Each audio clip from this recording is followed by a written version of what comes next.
Part 1. Dreaming Through Time, Ancient Remedies and Medieval Quirks. Hey guys, welcome back to my channel. Tonight we begin with something a little quieter than your usual royal scandals. Let's dim the lights, settle into a comfy chair, maybe grab a warm cup of something gentle, and float back in time to explore the strange, sometimes slightly gross ways humans have tried to sleep over the centuries. No rush, no drama, just the gentle, repetitive parade of weird bedtime habits from long ago. Sleep, as it turns out, has always been a little complicated. Our ancestors didn't have the luxury of a comfy memory foam mattress or a sleep app that tells you when your REM cycles are misaligned. Instead, they relied on herbs, potions, magic, and occasionally sheer stubbornness. And sometimes, of course, they failed spectacularly. But let's start at the beginning, or as close as we can get without a time machine. In ancient Egypt, for instance, sleep was treated as both a practical necessity and a spiritual endeavor. People didn't just lie down and hope for the best. No, they went all in. The Egyptians believed dreams were messages from the gods, or, in less flattering terms, mildly alarming insights into your own digestive system.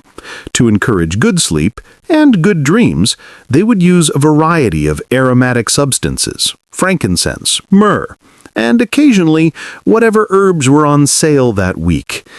Pillow stuffing was often made from materials believed to have magical properties, like flax, herbs, or sometimes lotus petals, because apparently nothing says restful night quite like the scent of slightly damp petals under your head. Of course, this was not universally successful. Many Egyptians suffered from what we might today call bedtime anxiety, which is a polite way of saying they had vivid nightmares and often woke up convinced their neighbors were plotting to steal their livestock, or that the gods were judging their pillow choice. But they didn't give up, because why not double down with incense, oils, and some chanting? Let's float over to ancient Greece. Here, sleep was considered almost an art form, albeit one that occasionally involved bizarre rituals. The Greeks had something called the Asclepius method, named after the god of healing, where you'd sleep in the temple in hopes of receiving divine instructions or remedies in a dream. Think of it as an early form of sleep therapy, but with more statues and less clinical oversight. People would often fast or bathe beforehand, presumably so the gods would take them more seriously, or at least not be distracted by last night's dinner. Some even kept dream journals, which were basically polite ways of recording, "Last night I saw a lion wearing sandals, and now I have a vague feeling about the stock market." Herbal remedies were of course popular across the Greek world. Poppy seeds were a favorite, mainly because they contained opium, which has a reliably calming effect if you don't mind the slightly addictive side hustle. Chamomile was also used, though mostly for people who preferred a gentler, less intoxicating drift into unconsciousness.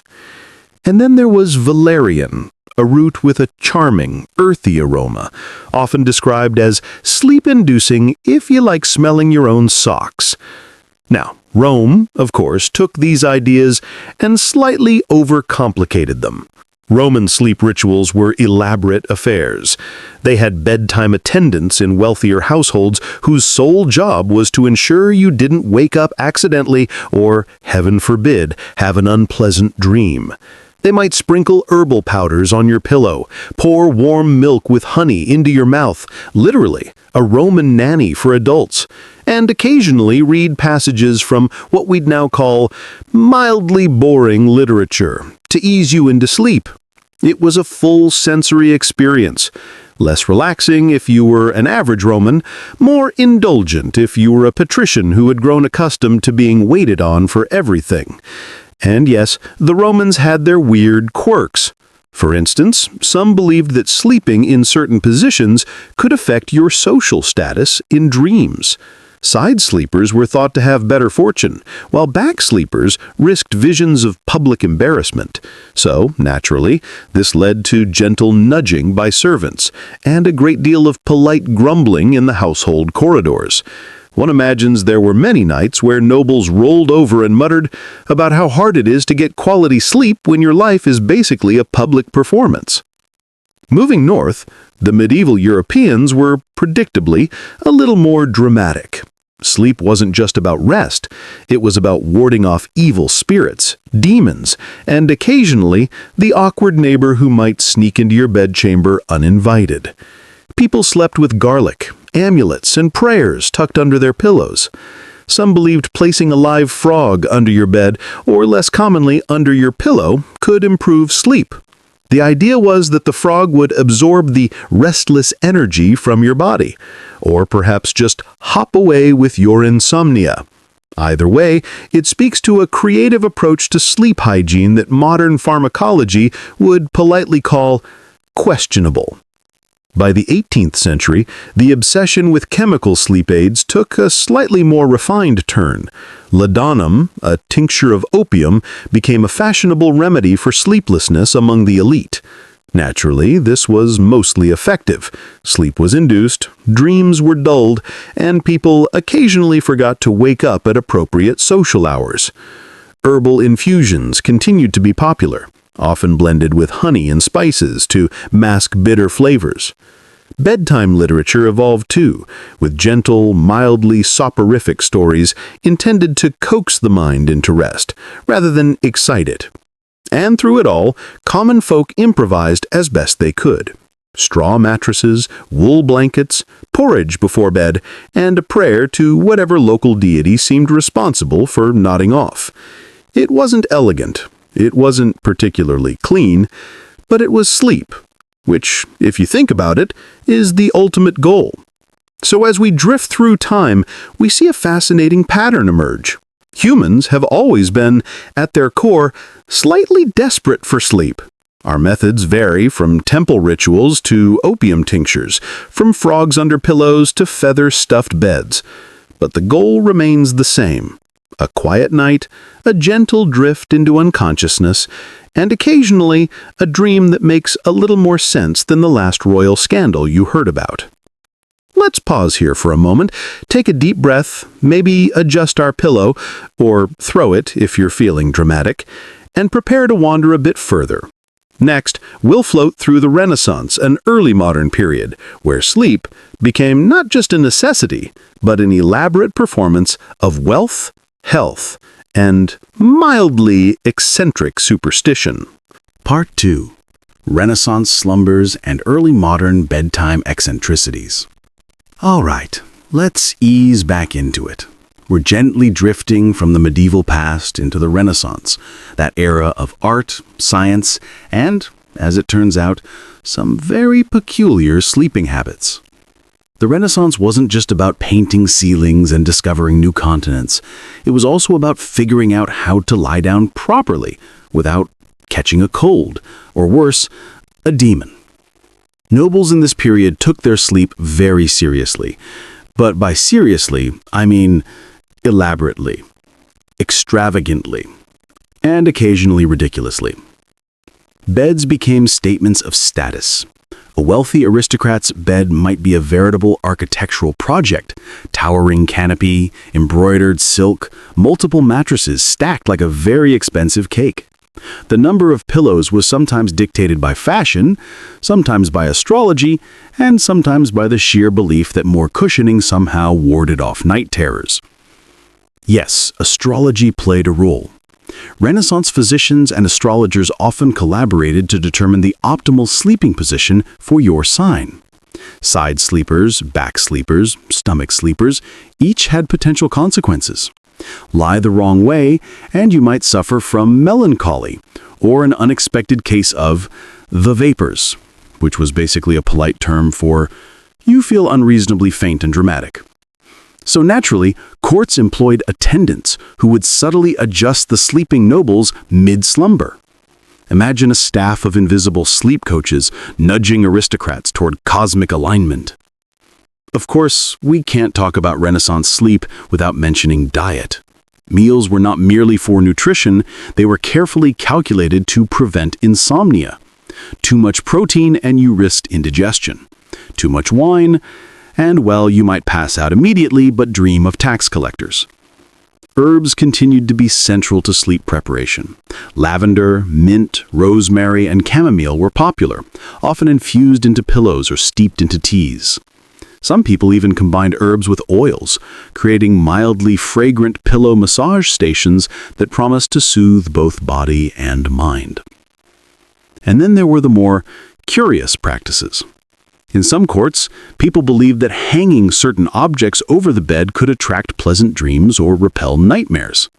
This ranged from embroidered charms to oddly specific items like dried snakes or preserved insects.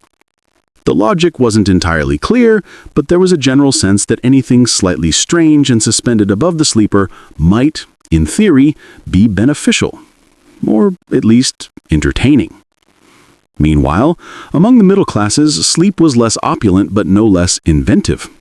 Feather beds were expensive, so many families improvised with straw or wool, layering whatever was available to approximate comfort. People would often share beds, partly for warmth and partly due to the unfortunate architectural reality of small houses. And in winter, it was common to have multiple layers of blankets, with the occasional hot brick or bed warmer to stave off frostbite. Hot bricks were metal containers filled with embers, slid carefully under covers. Useful, unless forgotten, then your warm night could become a mild domestic disaster. Moving forward a little, let's float into the 17th century, a time when Europe was obsessed with order, measurement, and somewhat counterintuitively, sleep experiments. Physicians wrote long treatises on how to achieve optimal sleep, including elaborate schedules for when to go to bed, what to eat, and how to position your limbs. Some recommended sleeping in 2 segments, a first sleep after dusk and a second sleep after midnight, with a quiet hour of reflection or prayer in between. It was basically the original segmented sleep schedule, which, if you ask modern science, is actually not terrible. But trying it with a crying infant and a drafty room might be less relaxing. The aristocracy naturally took this idea very seriously. Some nobles scheduled their evenings like mini military operations, a first sleep, then a short wakeful period, perhaps for letters, gossip, or very polite plotting, then a second sleep. If you slept through the middle, well, that was considered a personal failure. You were either lazy, careless, or somehow spiritually negligent. We also see the continued reliance on chemical sleep aids. Laudanum remained fashionable among the wealthy, often dosed very precisely, or, if one was feeling adventurous, liberally. It wasn't unusual for a 17th century elite to drift into a drowsy haze with the help of tinctures that were half medicinal, half recreational. Herbs continued to be a staple for those who preferred less chemical intervention, although the potency of valerian or hops could still make one feel slightly, well, tipsy without leaving the bed. And then there were the truly eccentric habits. Some people believed that listening to music while falling asleep could influence dreams. Court musicians were occasionally employed to play soft, slow melodies near the bedroom, something like an early form of ambient noise therapy. Of course, musicians were temperamental, so one imagines occasional nights where the soothing music veered toward dramatic improvisation, leading to restless tossing rather than gentle slumber. Let's not forget hygiene, which as always had a curious relationship with sleep. Regular bathing was rare, but herbal washes, scented oils, and perfumed powders were used instead. Nobles might coat their bodies in lavender-infused creams, hoping the scent would carry into dreams. Some even scented their bedrooms with burning herbs or flowers, creating a slightly smoky cloud above their pillows. It was relaxing if you liked faintly smoky air, mildly confusing if the maid accidentally mixed up the herbs. Now, as we drift toward the 18th century, there's a subtle shift. Sleep begins to be seen less as a mystical experience and more as a scientific or medical concern. though with plenty of lingering superstitions. Physicians wrote increasingly detailed manuals on the ideal sleep environment: dim light, quiet, moderate temperature, and minimal emotional excitement beforehand. Of course, few households followed all these recommendations perfectly. The wealthy tried, the middle classes tried imperfectly, and the poor, well, let's just say, good luck with that. We also encounter some curious pseudoscientific remedies. For example, people sometimes used dream pillows filled with aromatic herbs like hops, chamomile, and rose petals. These were supposed to encourage pleasant dreams and discourage nightmares. Some manuals suggested changing the herbs seasonally, aligning with the humors, or occasionally with the phase of the moon. It was all very precise, very gentle, and mostly very quiet. Meanwhile, everyday Europeans experimented with bedtime in more practical ways. Napping became a polite social suggestion. A brief siesta after a midday meal could refresh the mind, though it was usually limited to those with comfortable homes and a little leisure. Cold rooms were countered with extra blankets, bed curtains, and, for the brave or foolish, bed warmers with coals inside. The risk of slightly toasting oneself was considered acceptable if it meant uninterrupted sleep. And naturally, superstitions lingered. Dreams remained a subject of fascination. People interpreted them as omens, messages, or subtle reflections of health. Some would record dreams in journals or share them with trusted friends, hoping for insight. Others simply relied on ritual, placing certain objects under the pillow, whispering prayers, or repeating gentle mantras meant to guide the subconscious. In all cases, the goal was the same: drift into unconsciousness as gently and safely as possible. So, as we linger in this era, we see a society balancing on the line between superstition and early science, between ritual and comfort. Sleep was valued, carefully managed, and often a little elaborate. Aristocrats had feather beds, attendants, scented oils, and occasionally small pets for emotional support. Commoners had straw mattresses, herbal teas, and clever improvisations to fend off cold and anxiety. And throughout it all, humans remained slightly desperate for a good night's rest. As we prepare to drift further, let's gently slide into the next chapter, the 19th century, when industrialization, modern medicine, and commercial products began reshaping sleep in dramatic, but still quietly ridiculous ways. From the invention of the pillow as we know it to early experiments with chemical sedatives, there's a lot to explore. Part 3. Industrial Dreams. Sleep in the 19th Century. All right, let's settle in again, maybe pull a blanket a little tighter, and drift into the 19th century. This is the era where sleep began to be influenced not only by superstition or herbal remedies, but also by industry, invention, and a subtle obsession with measuring everything, even unconsciousness. The Industrial Revolution changed lives in countless ways, and yes, sleep was one of them. Longer workdays, gas lamps, and the first hints of urban noise meant that people began to pay more attention to bedtime. Not always successfully, of course.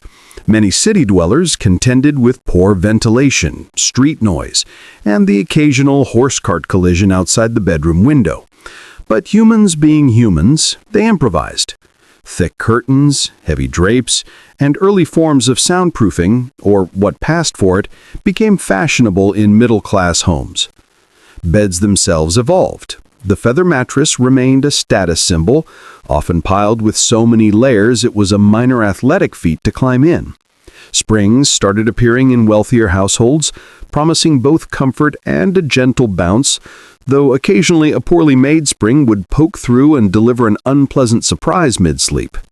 Straw, wool, and core were still in use for the less wealthy, often topped with a thin layer of blanket or quilt for a touch of insulation. The distinction between classes was, as always, quite literal at bedtime. Chemical aids also evolved. Laudanum was still in play, but now you had chloral hydrate, introduced in the mid-1800s, which was hailed as a scientific sleep aid.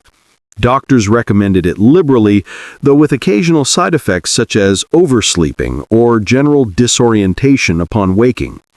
It was marketed as a mild sedative, though in practice people sometimes treated it as a socially acceptable way to nap through boring social engagements. Tea, of course, was widely consumed, though generally in the mornings or afternoons. A late-night cup was considered reckless, unless one desired insomnia, in which case it was perfect. And then there were the domestic rituals that emerged in middle and upper-class homes. Evening baths became popular, sometimes scented with lavender or rosemary. Hot milk with a touch of honey or nutmeg was encouraged. Gentle music, reading, or even quiet conversation helped ease the mind into slumber. The goal was to create an environment conducive to sleep, a concept that had evolved from superstition into something resembling modern sleep hygiene. Yet the eccentricities persisted. Pillows remained a source of obsession. Some manuals recommended pillows of specific sizes, shapes, and materials depending on the sleeper's constitution, as determined by humoral theory, which admittedly was slowly on its way out but still lingered. The wrong pillow could lead to nervous complaints or disturbed digestion, which were catch-all terms for "you didn't sleep well and now your family will hear about it." Children, especially in aristocratic families, were treated with particular care. They were often given small feather or wool pillows, sometimes infused with herbs like chamomile or hops. Nighttime attendants might rock them, sing them lullabies, or perform gentle massages. For common folk, improvised solutions were more typical: straw mattresses, simple quilts, and perhaps a mild herbal infusion if available. Despite differences in comfort, the aim was the same: quiet, uninterrupted sleep.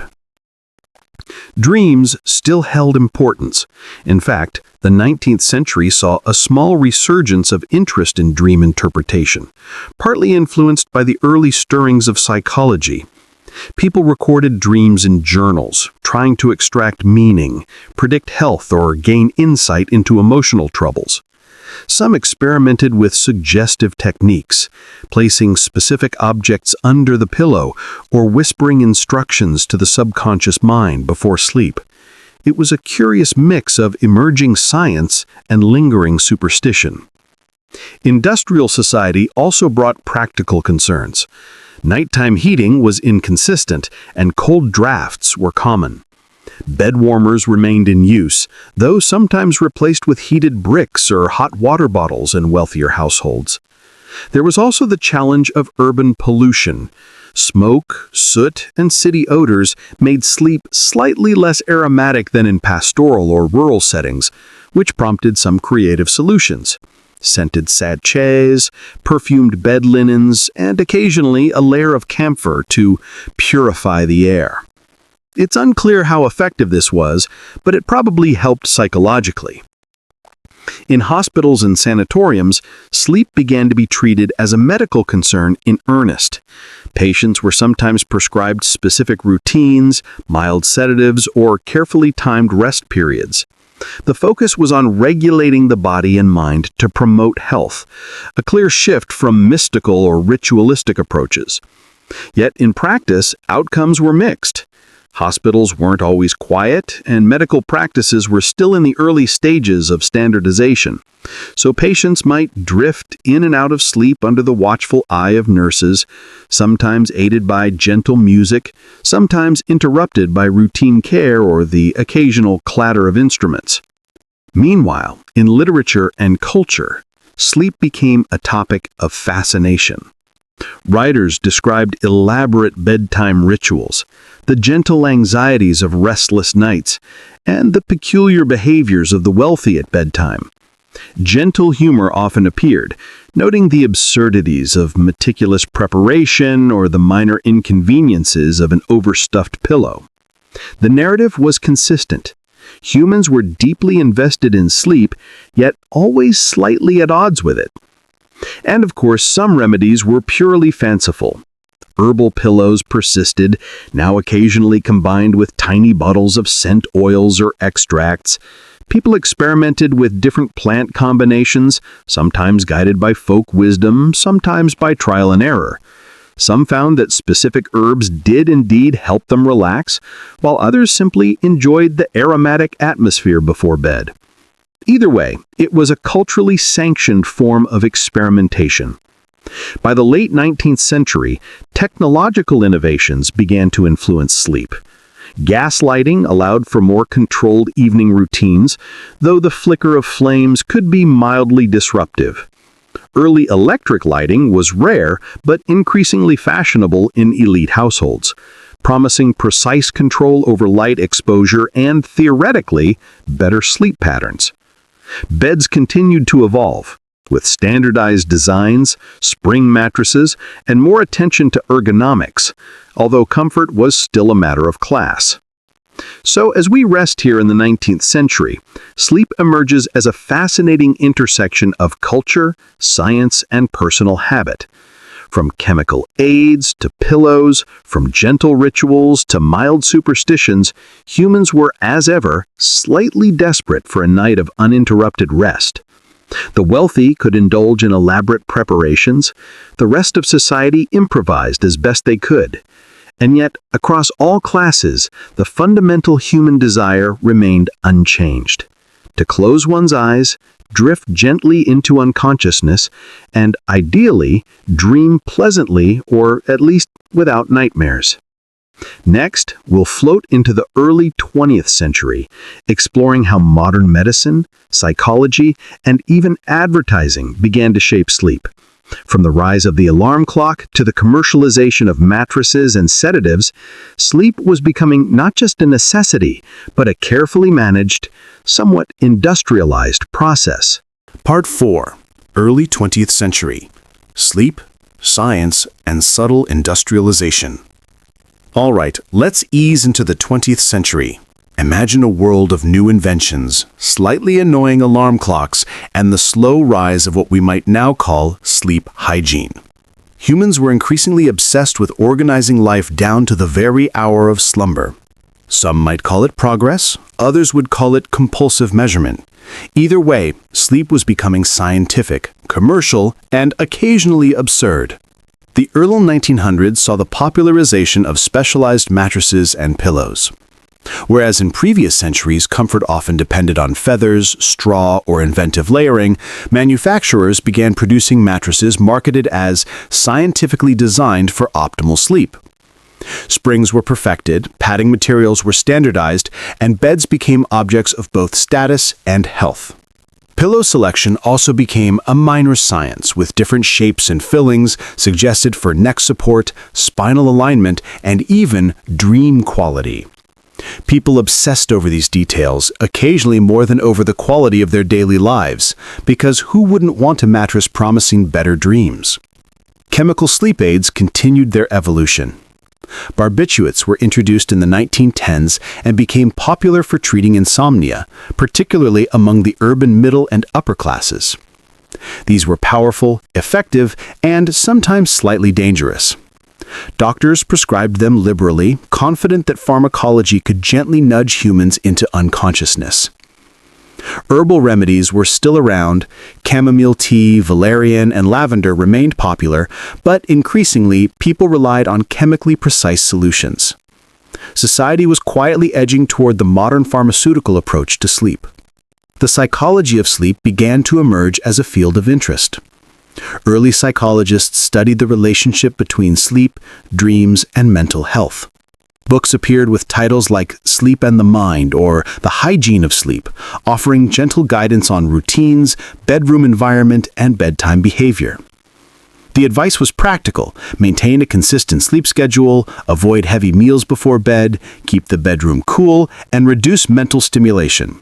Which, in theory, was simple, but humans being humans, implementation was another matter entirely.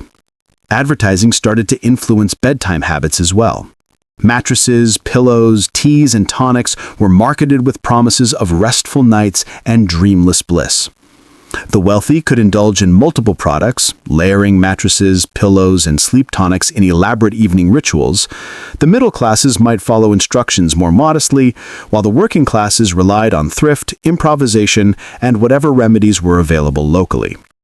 Interestingly, this period also saw the popularization of the idea of segmented sleep falling out of favor.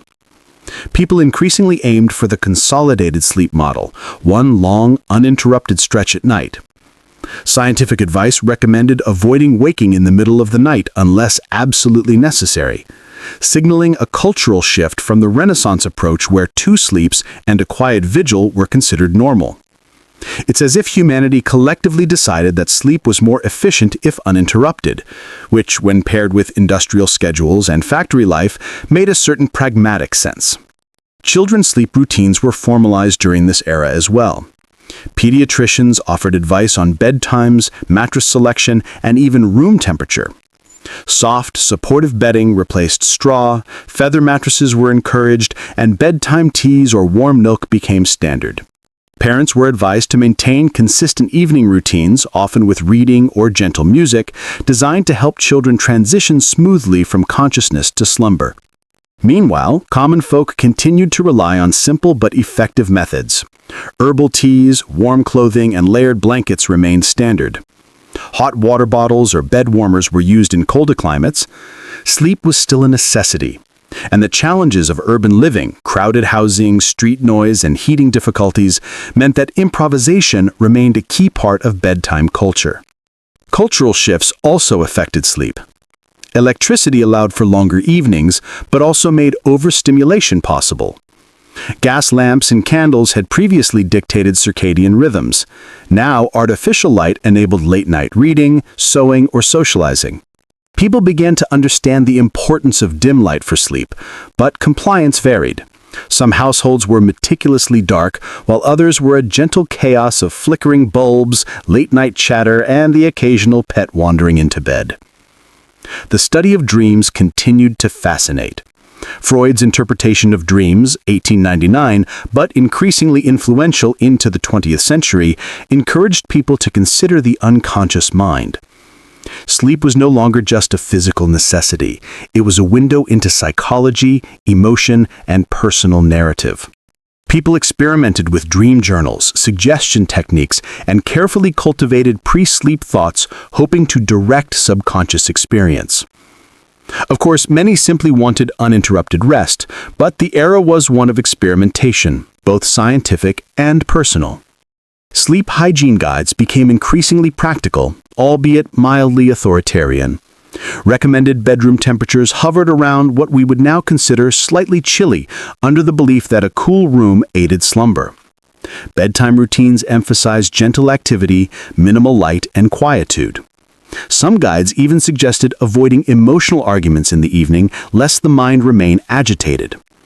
One can imagine households quietly ignoring this advice while still marveling at the logic behind it. Meanwhile, insomnia was increasingly medicalized. Physicians diagnosed nervous sleeplessness or chronic insomnia and recommended treatments ranging from mild sedatives to lifestyle adjustments. The wealthy and urban populations had access to these interventions. Rural populations often relied on folk remedies, herbal infusions, and familial advice passed down through generations. Both approaches reflected a common goal: gently, safely, and ideally efficiently to achieve sleep. As we linger in this era, it's fascinating to note the balance between tradition and innovation. Herbal remedies, hot milk, and bed curtains coexist with chemical sedatives, ergonomically designed mattresses, and psychological theories. Ritual, superstition, and scientific progress intersect. Human beings, it seems, have always sought sleep with a mixture of ingenuity, desperation, and occasional absurdity. So, as we rest here in the early 20th century, we see the emergence of the modern sleep culture. Beds are engineered, chemical aids are refined, and bedtime rituals become increasingly codified. Yet the underlying truth remains unchanged. Sleep is precious, humans are imperfectly equipped to achieve it, and we will continue to experiment, improvise, and occasionally overthink it in pursuit of those elusive hours of rest. Next, we'll gently drift into the mid to late 20th century, where commercial products, psychology, and popular culture fully shape sleep habits. From synthetic bedding to over-the-counter sleep aids, the story continues with a subtle mix of innovation, superstition, and human persistence. Part 5. Mid-20th century. Sleep becomes modern, commercial, and slightly absurd. All right, let's drift into the mid-20th century. Picture it. Post-war optimism, the rise of suburbia, televisions flickering in every living room, and humans still trying, sometimes desperately, to achieve sleep. This is the era when sleep became not just a personal routine, but a commercialized, culturally observed phenomenon. Beds were now more standardized than ever. Inexpensive metal frames replaced some of the elaborate wooden designs of previous centuries. Springs were perfected, and mattress foam became increasingly common. Luxury beds were still a thing, especially for those who could afford custom designs with inner spring mattresses, multiple layers of padding, and carefully chosen pillows. But now even the middle classes had access to reasonably comfortable beds, which was progress because comfort helps sleep, theoretically. Synthetic bedding emerged as well. Cotton and wool remained popular, but synthetic fabrics, often cheaper and more modern, began replacing traditional materials. Blankets, sheets, and mattress padding could now be mass-produced with predictable quality. This also meant that the occasional chemical smell accompanied some bedding choices, which, as we know, adds a subtle layer of sensory intrigue to bedtime. Chemical sleep aids expanded dramatically. Barbiturates remained in use, though side effects and risks were well documented by mid-century. Benzodiazepines appeared in the 1960s, marketed as safer sedatives, widely prescribed and often treated as a convenient solution for mild or chronic insomnia. Meanwhile, over-the-counter aids like mild antihistamines were also used as sleep remedies. One can imagine the quiet irony. People seeking rest sometimes needed a small pharmacy to achieve it. Sleep hygiene became more codified. Psychologists and physicians offered advice not only on mattresses and room temperature, but on bedtime routines, light exposure, and mental preparation. Avoid stimulants like coffee late in the day, keep a regular schedule, make the bedroom a quiet, restful sanctuary. It was almost sensible advice if humans weren't naturally inclined to read just one more chapter, watch one more television show, or scroll through one more magazine. Television itself became a subtle factor in sleep. Evening programs encouraged people to stay awake longer, creating mild social pressure to delay bedtime. Yet in many households, a little background TV became part of the ritual. A soft hum accompanying bedtime that could lull some into unconsciousness. This is, of course, the precursor to our modern streaming habits, but gentler, with fewer notifications. Children's sleep increasingly formalized through pediatric recommendations. Consistent bedtimes, cozy bedding, night lights, and mild rituals like storytelling became standard advice. Parents were encouraged to avoid arguments, loud noises, or emotional displays at night. For those who followed the guidance, sleep was theoretically smoother. For those who didn't, well, there were plenty of cranky children and exhausted adults to maintain the balance of cosmic sleep karma. Dreams remained a source of fascination. Psychology, particularly Freudian and later Jungian approaches, encouraged people to analyze dreams for insight into emotions and personal conflicts. Dream journals became somewhat fashionable, and people experimented with pre-sleep suggestion techniques, focusing on calming thoughts, imagining gentle imagery, or whispering instructions to the subconscious. Of course, many people simply wanted to sleep without overthinking it, but the culture encouraged a mild curiosity about the nocturnal mind. Commercial products proliferated. Sleep teas, warm milk mixes, aromatherapy oils, and over-the-counter sedatives were marketed as convenient ways to ensure rest. Bedtime rituals were increasingly influenced by advertising. suggesting that a combination of product and procedure could guarantee a restful night. Whether this always worked is unclear. But the perception of control was important. Humans like to feel as if they are actively solving problems, even while unconscious. Noise control became a recognized factor. Cities were louder, and industrialization brought nighttime disruptions. White noise machines and simple soundproofing techniques were recommended, sometimes in manuals, sometimes through advertising. People experimented with fans, mechanical devices, or even just heavy curtains to create an optimal sleep environment. It was an era of subtle engineering applied to unconsciousness. Meanwhile, cultural attitudes towards sleep shifted slightly. Sleep was increasingly seen as essential to productivity, mental health, and overall well-being. This marked a transition from earlier centuries where sleep was primarily a biological necessity, supplemented with superstition and ritual. Now, in mid-20th century culture, sleep was a personal responsibility, a measurable outcome, and a subject worthy of commercial exploitation. Yet human eccentricities remained. People experimented with herbal pillows, essential oils, and bedtime routines alongside modern mattresses and pharmaceutical aids. Some households relied on family traditions passed down through generations. Others followed new scientific recommendations, occasionally combining the old and new in creative, mildly illogical ways. Bedtime remained a mixture of ritual, innovation, and gentle desperation. By the late 20th century, sleep research had advanced significantly. EEG studies allowed scientists to observe brain activity during sleep, categorize stages like REM and NREM, and understand the relationship between sleep and mental health. This scientific understanding informed public advice and medical recommendations. Yet the practical reality was simple. Humans continued to face distractions, anxieties, and occasionally uncomfortable bedding. Science could inform, guide, and suggest, but it could not force slumber.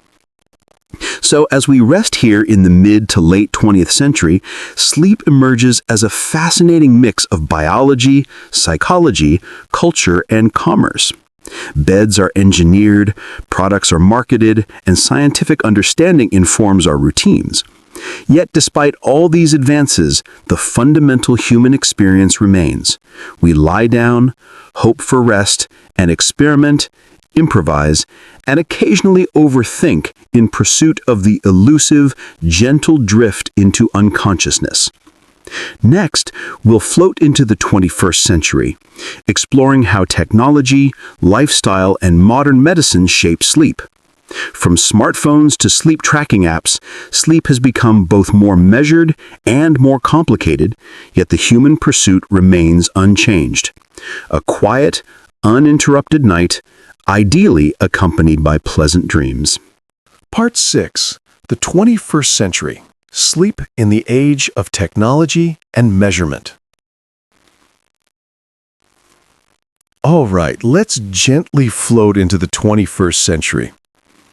Imagine the world, glowing screens, constant notifications, and humans still, quietly, desperately, trying to sleep. Sleep has become both a science and a hobby, a health imperative, and occasionally a source of mild stress. It's a world where technology promises more rest, even as it keeps us awake just a little longer.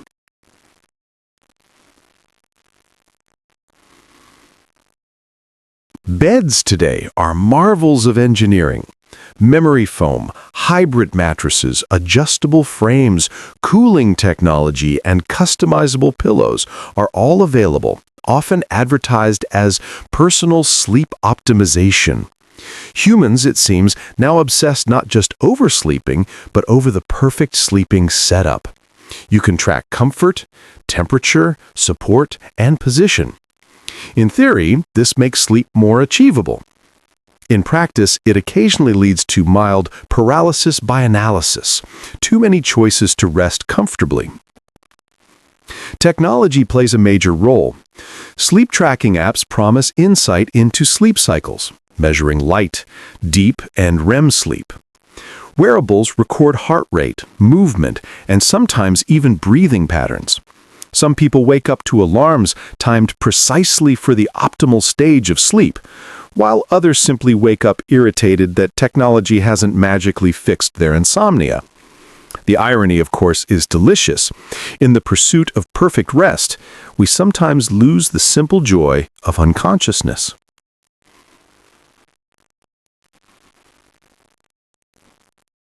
Chemical aids are still around, though increasingly regulated. Modern sedatives, antihistamines, and herbal supplements like melatonin are widely available.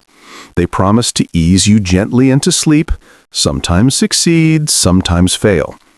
People experiment with dosages, timing, and combinations, hoping to align biology with lifestyle. Meanwhile, herbal teas, essential oils, and other traditional remedies continue to coexist with modern medicine, proving that humans are persistently eclectic in their approach to slumber.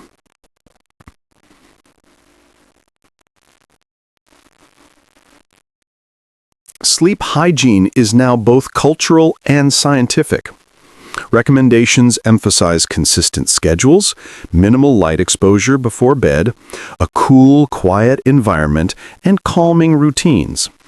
Avoid caffeine and alcohol in the evening, reduce stress, and consider mindfulness or meditation. These modern guides echo the advice of centuries past, only now with more precise terminology, less superstition, and a greater number of infographics. Humans, it seems, enjoy instructions, even for unconsciousness.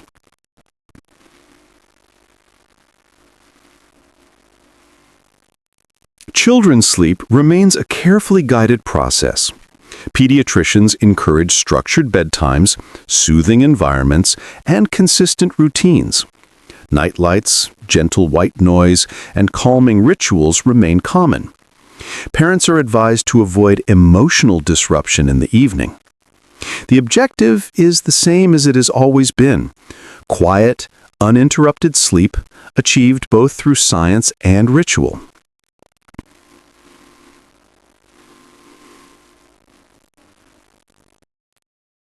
Modern culture has elevated sleep to a quasi-status symbol.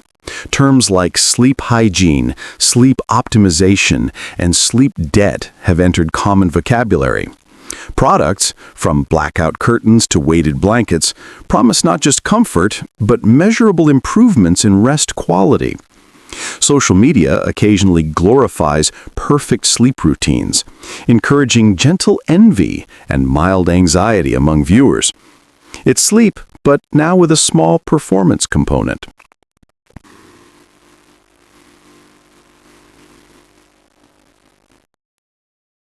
Meanwhile, dreams continue to fascinate. People record them in apps, journals, or blogs. Psychology and neuroscience explore their meaning, function, and relationship to memory and emotion. Yet, as always, the practical goal remains simple: drift into unconsciousness without interruption. Some people achieve this, some do not, and humans continue to experiment with methods both ancient and modern to tip the balance in favor of sleep.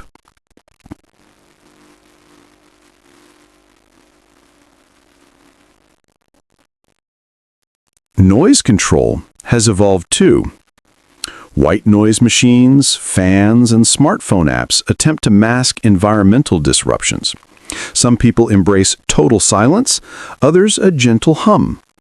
Temperature control is increasingly precise, with adjustable mattresses and climate-controlled bedrooms.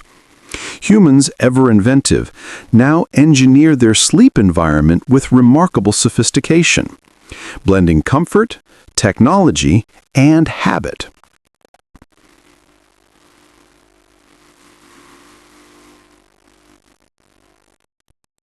Lifestyle, of course, remains a powerful factor. Stress, work schedules, screen exposure, and exercise all influence sleep patterns. Modern humans are simultaneously more aware of these factors and more challenged by them.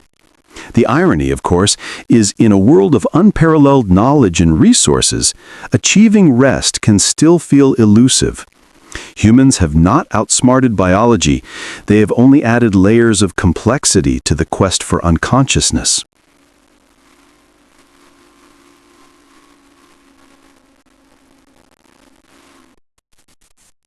Sleep disorders are now recognized and studied extensively. Insomnia, sleep apnea, restless leg syndrome, and circadian rhythm disorders receive medical attention, often involving a combination of lifestyle modification, therapy, and pharmaceutical intervention. Diagnosis is scientific, management is systematic, yet the basic goal is unchanged.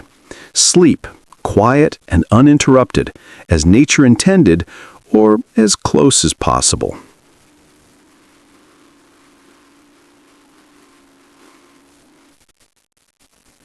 In a broader sense, the 21st century demonstrates continuity. Humans remain curious, inventive, and occasionally obsessive about sleep. Beds, mattresses, chemical aids, and routines evolve. Technology and science provide new tools and new insights. Rituals and habits persist, blending the old and new in curious, often idiosyncratic ways. Sleep remains a shared human challenge, addressed differently across cultures, centuries, and social strata, but always approached with a mixture of hope, ingenuity, and mild desperation.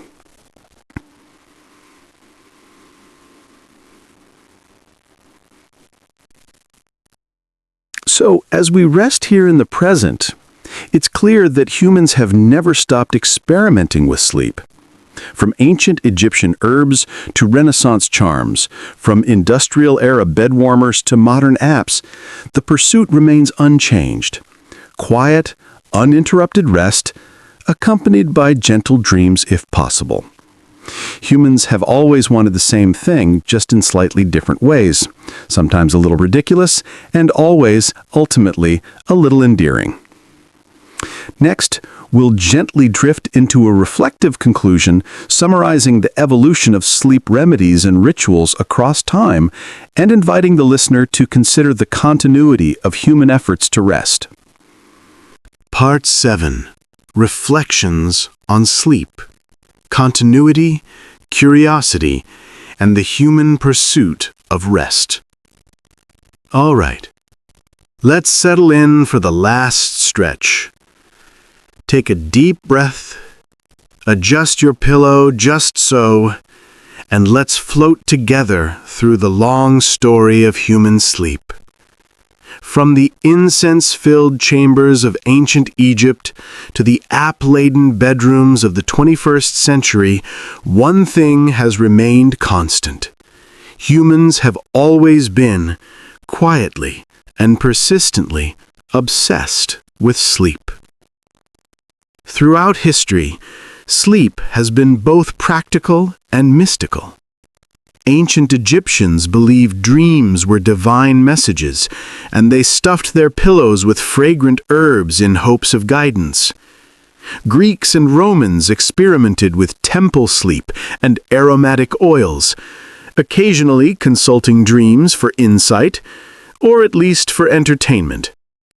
In the Middle Ages, the focus shifted towards spiritual protection, rituals, and charmingly elaborate superstitions, garlic, water bowls, and tiny objects under the pillow, all designed to attract gentle rest and ward off nightmares.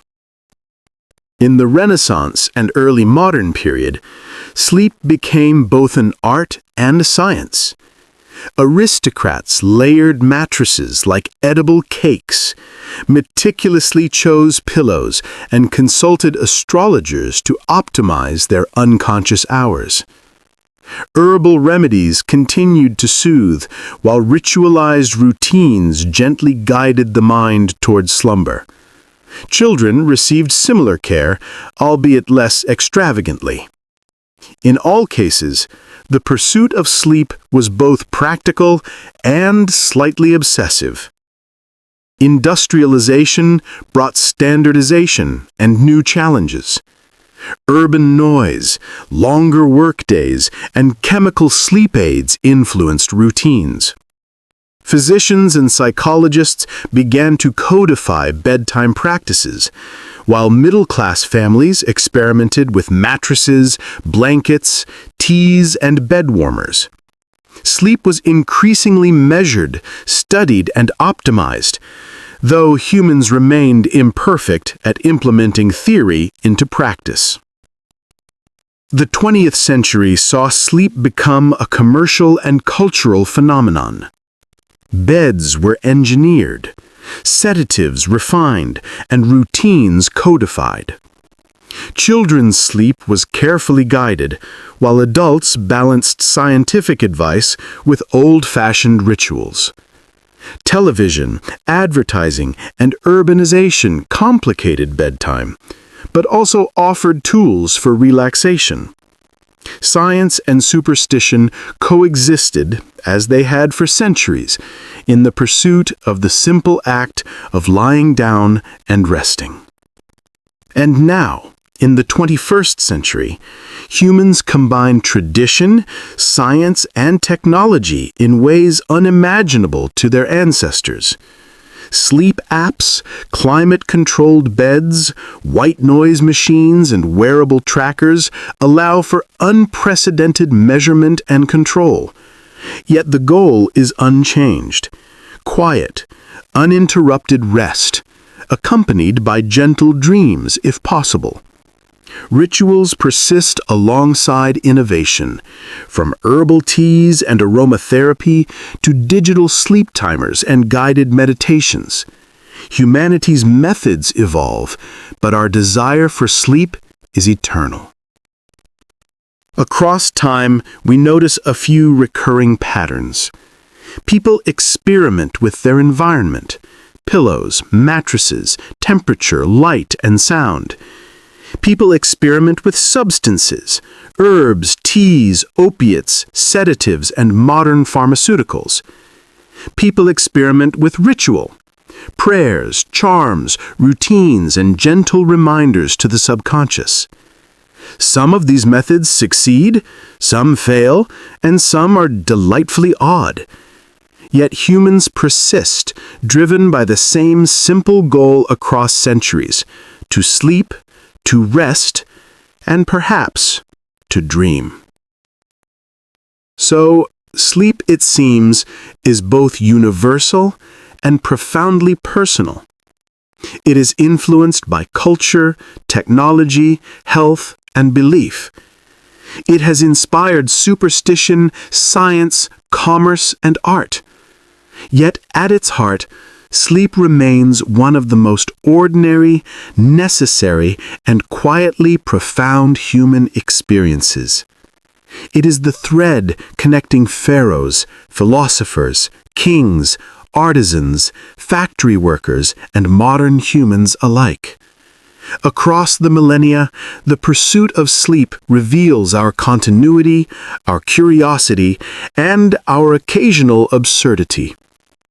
So as we close this gentle exploration, remember that all these centuries of experimentation, aromatic pillows, bed warmers, herbal teas, chemical sedatives, sleep trackers, and more, are just humanity's way of trying to answer the simplest question: how do we rest?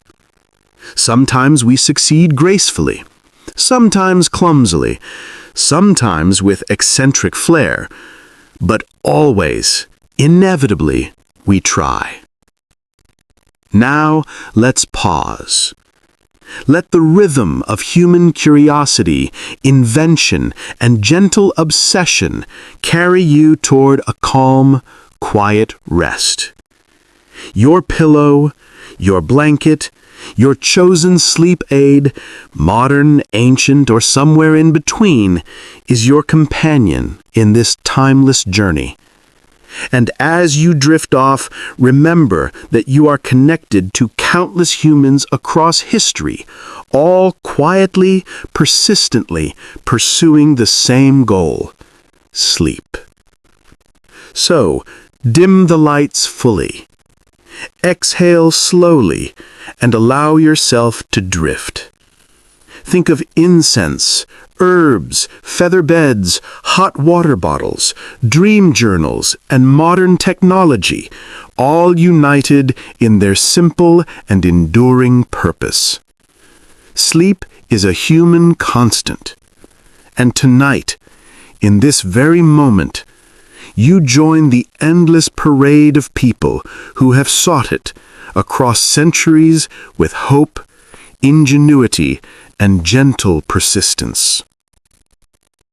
Part 8. Beyond History, Global Sleep Traditions and the Future of Rest.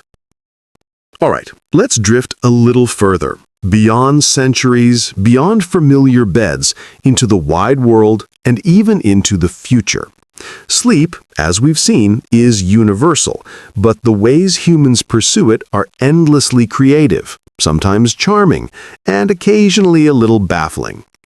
Around the world, sleep rituals differ remarkably.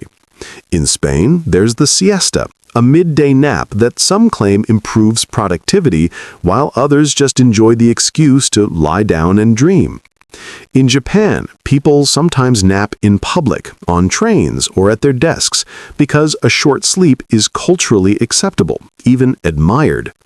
The Finnish embrace a brisk sauna followed by sleep, arguing that alternating heat and cool air encourages the deepest rest. Each tradition reflects the same basic goal: maximize comfort and mental calm, sometimes using unconventional methods. In tropical climates, sleep often contends with heat and humidity. Hammocks have long been used across Central and South America, the Caribbean, and Southeast Asia. Gentle swaying, airflow, and elevation from the ground combine to create a surprisingly effective sleep experience. Humans have experimented with ropes, nets, and wooden frames for centuries, crafting solutions perfectly adapted to local conditions. Even now, hammocks remain a subtle symbol of relaxed, inventive sleep. Cultural rituals continue to reflect human creativity.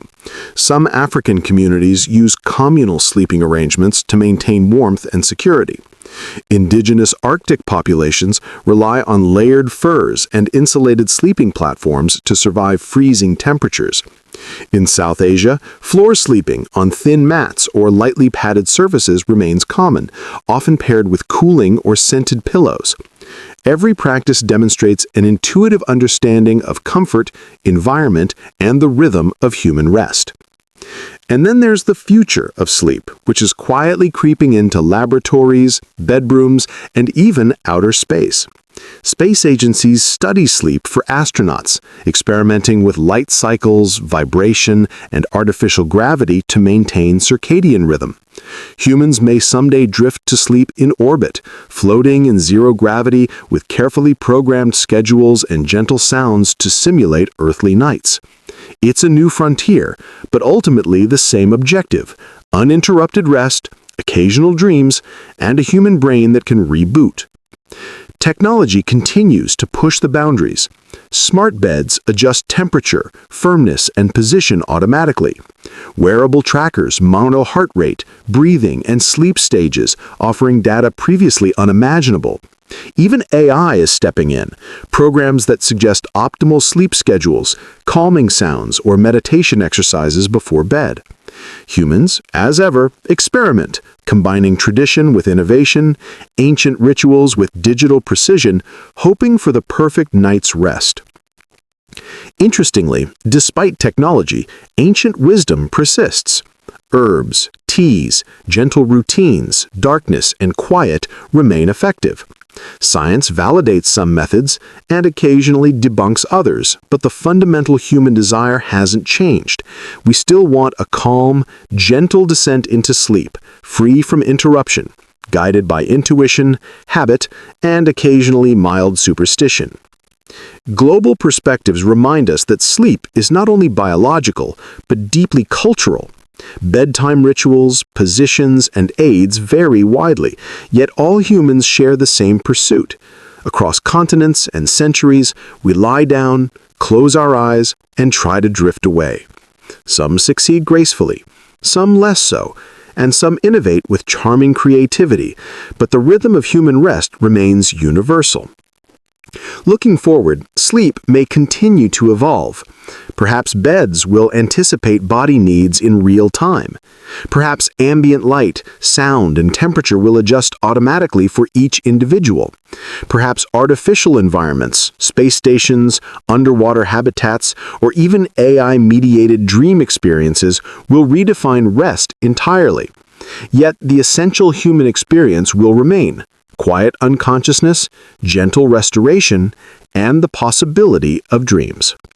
So, as we end this extended journey, it's worth reflecting on the continuity and creativity of sleep. From pharaohs' pillows to Renaissance feather stacks, industrial bed warmers to 21st century smart beds, humans have pursued rest with ingenuity, ritual, superstition, science, and a gentle obsession. Sleep is both ordinary and extraordinary, a universal need expressed in countless fascinating ways. Tonight, as you settle into your own bed, whether it's modern, traditional, or somewhere in between, remember that you are part of this endless chain of sleepers.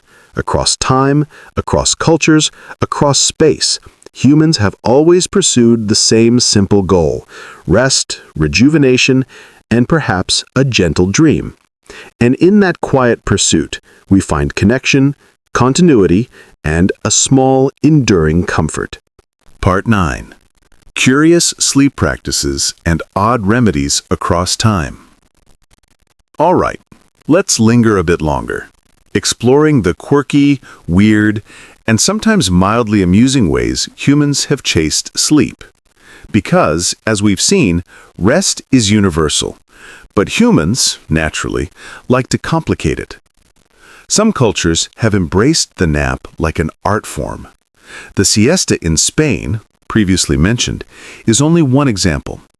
In Japan, inamuri, or sleeping while present, allows people to nod off in public, including workplaces, as a sign of diligence. Yes, it sounds contradictory, but humans are flexible. A dozing employee is simultaneously resting and signaling commitment. Somehow it works. Across Europe, especially in the 17th and 18th centuries, the wealthy experimented with peculiar rituals. Some aristocrats placed small stones, coins, or charms beneath pillows, believing they would attract sweet dreams or ward off bad ones. In France, lavender sachets were paired with mild sedatives. In England, a glass of warm milk might accompany the ritual. These methods were a blend of superstition and early self-care, combining practicality with human imagination. Odd remedies sometimes involved temperature extremes. Ancient Romans, for instance, sometimes cooled the feet with water before bed, or slept on stone floors in summer to beat the heat. Meanwhile, Nordic cultures layered furs or employed heated stones during frigid winters. Sleep, it seems, has always been a negotiation with the environment. Then there were more inventive chemical aids. Laudanum, introduced centuries ago, remained a popular sedative for hundreds of years, often combined with alcohol. By the 19th and 20th centuries, barbiturates, benzodiazepines, and over-the-counter antihistamines offered more structured approaches. But humans, naturally, occasionally experimented with doses in ways doctors did not intend. Some of these experiments were harmless, others less so. Sleep positions themselves became a matter of debate. The Egyptians sometimes placed infants on their stomachs. Medieval Europeans varied between lying flat, propped up, or even semi-reclined, depending on comfort or superstition. In the 20th century, pillows, bolsters, and specially shaped cushions became fashionable, promising spinal alignment and dream quality. Humans seem to believe that posture might influence both comfort and subconscious experience, a charming, if unproven, hope. Cultural oddities abound. In parts of India, floor sleeping on mats continues as a practical choice, often with gentle meditation before bed. In Korea, ondol heated floors allow for warmth without blankets. In Scandinavia, cold outdoor air and layered clothing contribute to longer and deeper sleep, particularly for those who dare winter camping. Each practice reflects a subtle understanding of environment, comfort, and the human body.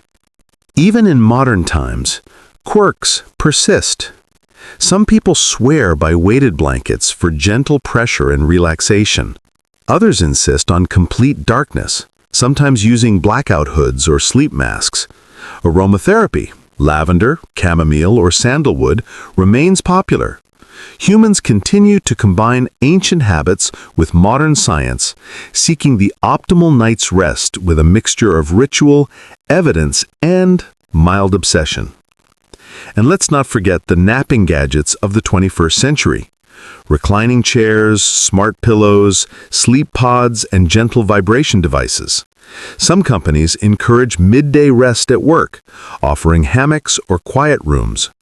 Technology, in all its sophistication, meets ancient human needs: rest, restoration, and a moment of calm in a busy world. Across all these centuries and cultures, one truth emerges. Humans will always experiment with sleep. We combine practicality, superstition, science, ritual, and creativity in pursuit of the same elusive goal. Sometimes methods are effective, sometimes absurd, sometimes charmingly eccentric, but always human. So, as we close this bonus segment, let's settle fully into the idea that sleep is simultaneously ordinary, universal, and endlessly inventive. Across time, space, and culture, humans have dreamed, dozed, and experimented, leaving a trail of curious habits, odd remedies, and ingenious solutions. Tonight, as you rest, you are part of this continuum, the quiet, persistent pursuit of sleep that unites all humans across centuries and continents. Part 10. The Timeless Drift. Meditative Reflections on Sleep. All right, let's close our journey gently. Imagine lying in bed, letting your body settle, and reflecting on the long human pursuit of sleep. From ancient times to the modern world, sleep has been both essential and enigmatic, mundane and mysterious. And yet it has always been deeply human. Through history, sleep was a ritual, a superstition, a science experiment, and sometimes an outright gamble. Ancient Egyptians used fragrant herbs and charms. Greeks and Romans occasionally consulted dreams for guidance. Medieval Europeans layered mattresses, used bed curtains, and whispered prayers to ease into rest. Industrial-era humans experimented with mattresses, chemical sedatives, and elaborate routines, while children across centuries were coaxed gently toward slumber.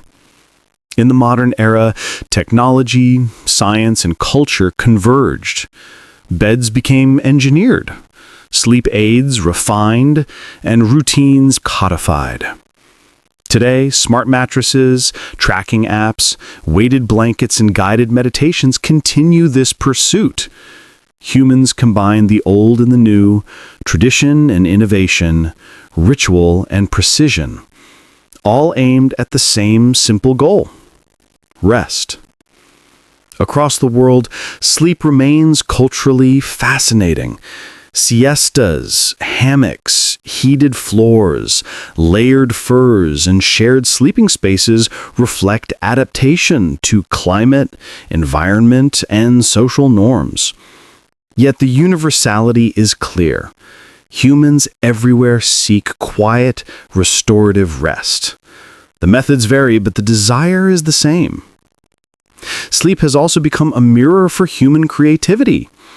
Odd remedies, eccentric rituals, and quirky experiments reveal our persistence, imagination, and occasional absurdity. From placing coins under pillows to tuning sleep tracking algorithms, humans are endlessly inventive in pursuit of the same universal experience. And so, as we lie here together in this final part, let us consider the continuity of human experience. Sleep connects pharaohs and astronauts, artisans and office workers, medieval children and modern teenagers. It is at once ordinary and extraordinary, necessary and magical, predictable yet endlessly mysterious. And tonight, your own sleep joins this continuum of human experience. Every breath, every heartbeat, every gentle drift toward unconsciousness is part of a timeless human pattern. It is a quiet act of renewal, a pause in the busy story of life, a gentle nod to the universality of being human. So dim the lights fully, relax your body, let your mind soften. Remember the herbs, the pillows, the bed warmers, the rituals, and the inventions that have carried humans to rest across centuries. Let the thought of these practices, both mundane and ingenious, lull you into calm, gentle unconsciousness. Sleep, after all, is timeless, and in your rest tonight, you join the endless parade of sleepers across history. Curious, inventive, occasionally eccentric, and always human. Part 11. Sleep and Imagination. Dreams, Art, and the Human Mind. All right, settle in a little deeper. Let's not just lie in bed tonight. Let's wander through the ways humans have imagined sleep itself. Beyond beds, herbs, and lullabies, sleep exists in our stories, our paintings, and our quiet contemplations. It has inspired philosophers, poets, artists, and scientists alike.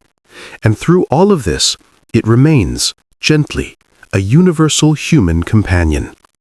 From the earliest literature, sleep and dreams have fascinated humans. In ancient Mesopotamia, scribes recorded dreams on clay tablets, believing that messages from gods or spirits could be conveyed during slumber.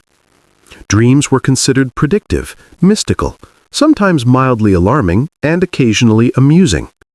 Some suggested rituals to ensure pleasant dreams, placing a small object under a pillow, reciting a charm, or drinking a particular herbal infusion. Of course, sometimes it simply came down to lying down and hoping for the best. Greek and Roman literature continued this fascination. Homer's Odyssey presents gods sending sleep and dreams as interventions in mortal affairs. Ovid and Virgil often portrayed sleep as both restorative and transformative. In these works, sleep is rarely mundane. It is a vehicle for messages, portents, or gentle comic relief. Humans, it seems, have always imbued unconsciousness with significance, because why not imagine meaning in the moments when we are least aware? In medieval Europe, manuscripts and illuminated texts depicted sleeping saints, cherubs, and dreamers. Sleep was entwined with morality, spirituality, and narrative symbolism. Artists experimented with light and shadow to convey the quietude of rest, the vulnerability of the human form, and the subtle distinction between waking and dreaming. Sleep was both ordinary, everyone did it, and extraordinary, a time when the soul and imagination were allowed to wander. The Renaissance, naturally, indulged in both realism and whimsy. Artists like Titian and Giorgione depicted reclining figures in soft, hazy light, draped over cushions and beds, often with faintly surreal surroundings. Humans were simultaneously observed and idealized, their sleep posed, peaceful and aesthetically pleasing. Scholars debated the virtues of rest, the appropriate length of sleep, and the proper rituals for children and adults. Sleep was slowly becoming a subject of both scientific and aesthetic curiosity. In literature in the 17th and 18th centuries reflected changing attitudes. Writers like Samuel Richardson and Jonathan Swift explored the inner life, the vulnerabilities of sleep, and the psychology of dreams. Novels occasionally described characters' restless nights, mysterious dreams, or the mild absurdities of bedtime rituals. Sleep remained relatable, sometimes comical, sometimes tragic, and always human. Humans struggled with it, pondered it, and occasionally overthought it. By the 19th century, the imagination of sleep deepened further. Romantic poets, Wordsworth, Keats, and Shelley, explored dreams as both refuge and revelation. Sleep became a metaphor for escape, unconscious reflection, and a gentle confrontation with the mind's hidden corners. Meanwhile, scientific inquiry, EEG not yet invented, was still nascent, and sleep remained largely in the realm of observation, speculation, and literature. Yet the impulse was clear. Humans sought to understand, record, and interpret this everyday miracle. Artists and illustrators portrayed sleep in vivid, sometimes whimsical ways. In Victorian England, bedtime scenes depicted children tucked into cribs, often with elaborate bedding, stuffed animals, or protective charms. Illustrations of adult sleeping were rarer, but often solemn, reflecting social status, comfort, or domestic ideals. Across all of this, humans revealed a fascination with the vulnerability, peace, and occasional humor of unconsciousness. Into the 20th century, sleep entered both mass culture and modern art. Surrealists like Salvador Dalí and René Magritte depicted dreamlike landscapes, elongated forms, and floating objects, blending reality and imagination in ways that mirrored the human subconscious. Sleep, in these works, was not just rest, it was a portal, a space where logic could bend, where the absurd could coexist with the ordinary. Humans had long recognized the strangeness of dreams, and now they were visually celebrated. Cinema, emerging in the early 20th century, explored sleep in new ways. Silent films occasionally depicted restless sleepers, dream sequences, or comedic interpretations of insomnia. Later, experimental films explored subconscious states, surreal imagery, and the passage from wakefulness to unconsciousness.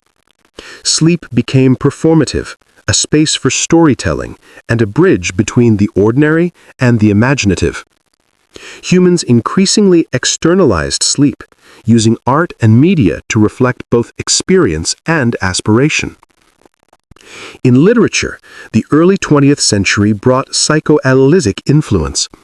Freud's interpretation of dreams and Jungian theory inspired countless authors to explore dreams, symbols, and the unconscious. Characters' nights became revealing.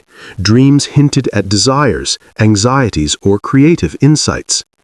Humans, ever curious, began to document, analyze, and sometimes obsess over their own sleep experiences. The ordinary act of rest became a lens for understanding the mind, the self, and even society. Meanwhile, popular culture influenced sleep rituals. Advertising for mattresses, pillows, and sleep aids often portrayed idealized, perfectly restful slumber. Films, magazines, and eventually television suggested routines, products, and environments promising sleep. Humans were subtly guided to believe that the right bed, the right pillow, or the right evening beverage could produce perfect rest. Some of this worked. Some of it worked enough to convince people that it worked. Either way, humans remained persistent in their pursuit. In the late 19th century and early 20th centuries, sleep and dreams were increasingly quantified. EEG studies, sleep laboratories, and modern neuroscience revealed stages of sleep: light, deep, and REM. Dream cycles were mapped. Sleep disorders were classified. Humans were simultaneously illuminated and slightly demystified. Yet the imaginative component persisted. People recorded dreams, kept journals, and created art inspired by their subconscious wanderings. Sleep remained partly scientific, partly poetic, and entirely human. Even today, literature, film, and media explore sleep in fascinating ways. Fiction depicts insomnia, lucid dreaming, and surreal dreamscapes. Science fiction imagines sleep pods, induced dreams, and engineered unconsciousness. Animation, video games, and virtual reality experiment with dreamlike states, sometimes interactive, sometimes purely aesthetic. Sleep remains a canvas for creativity, bridging biology and imagination. Humans have never stopped exploring its mysteries, with curiosity, mild obsession, and occasional whimsy. Across all of these centuries, one thing stands out. Sleep is a shared human experience, a cultural touchstone, and a creative catalyst. From pharaohs' incense-filled chambers to Dali's surreal dreamscapes, from 19th century bedtime illustrations to modern VR-inspired dream experiments, sleep connects us to our history, our imagination, and each other.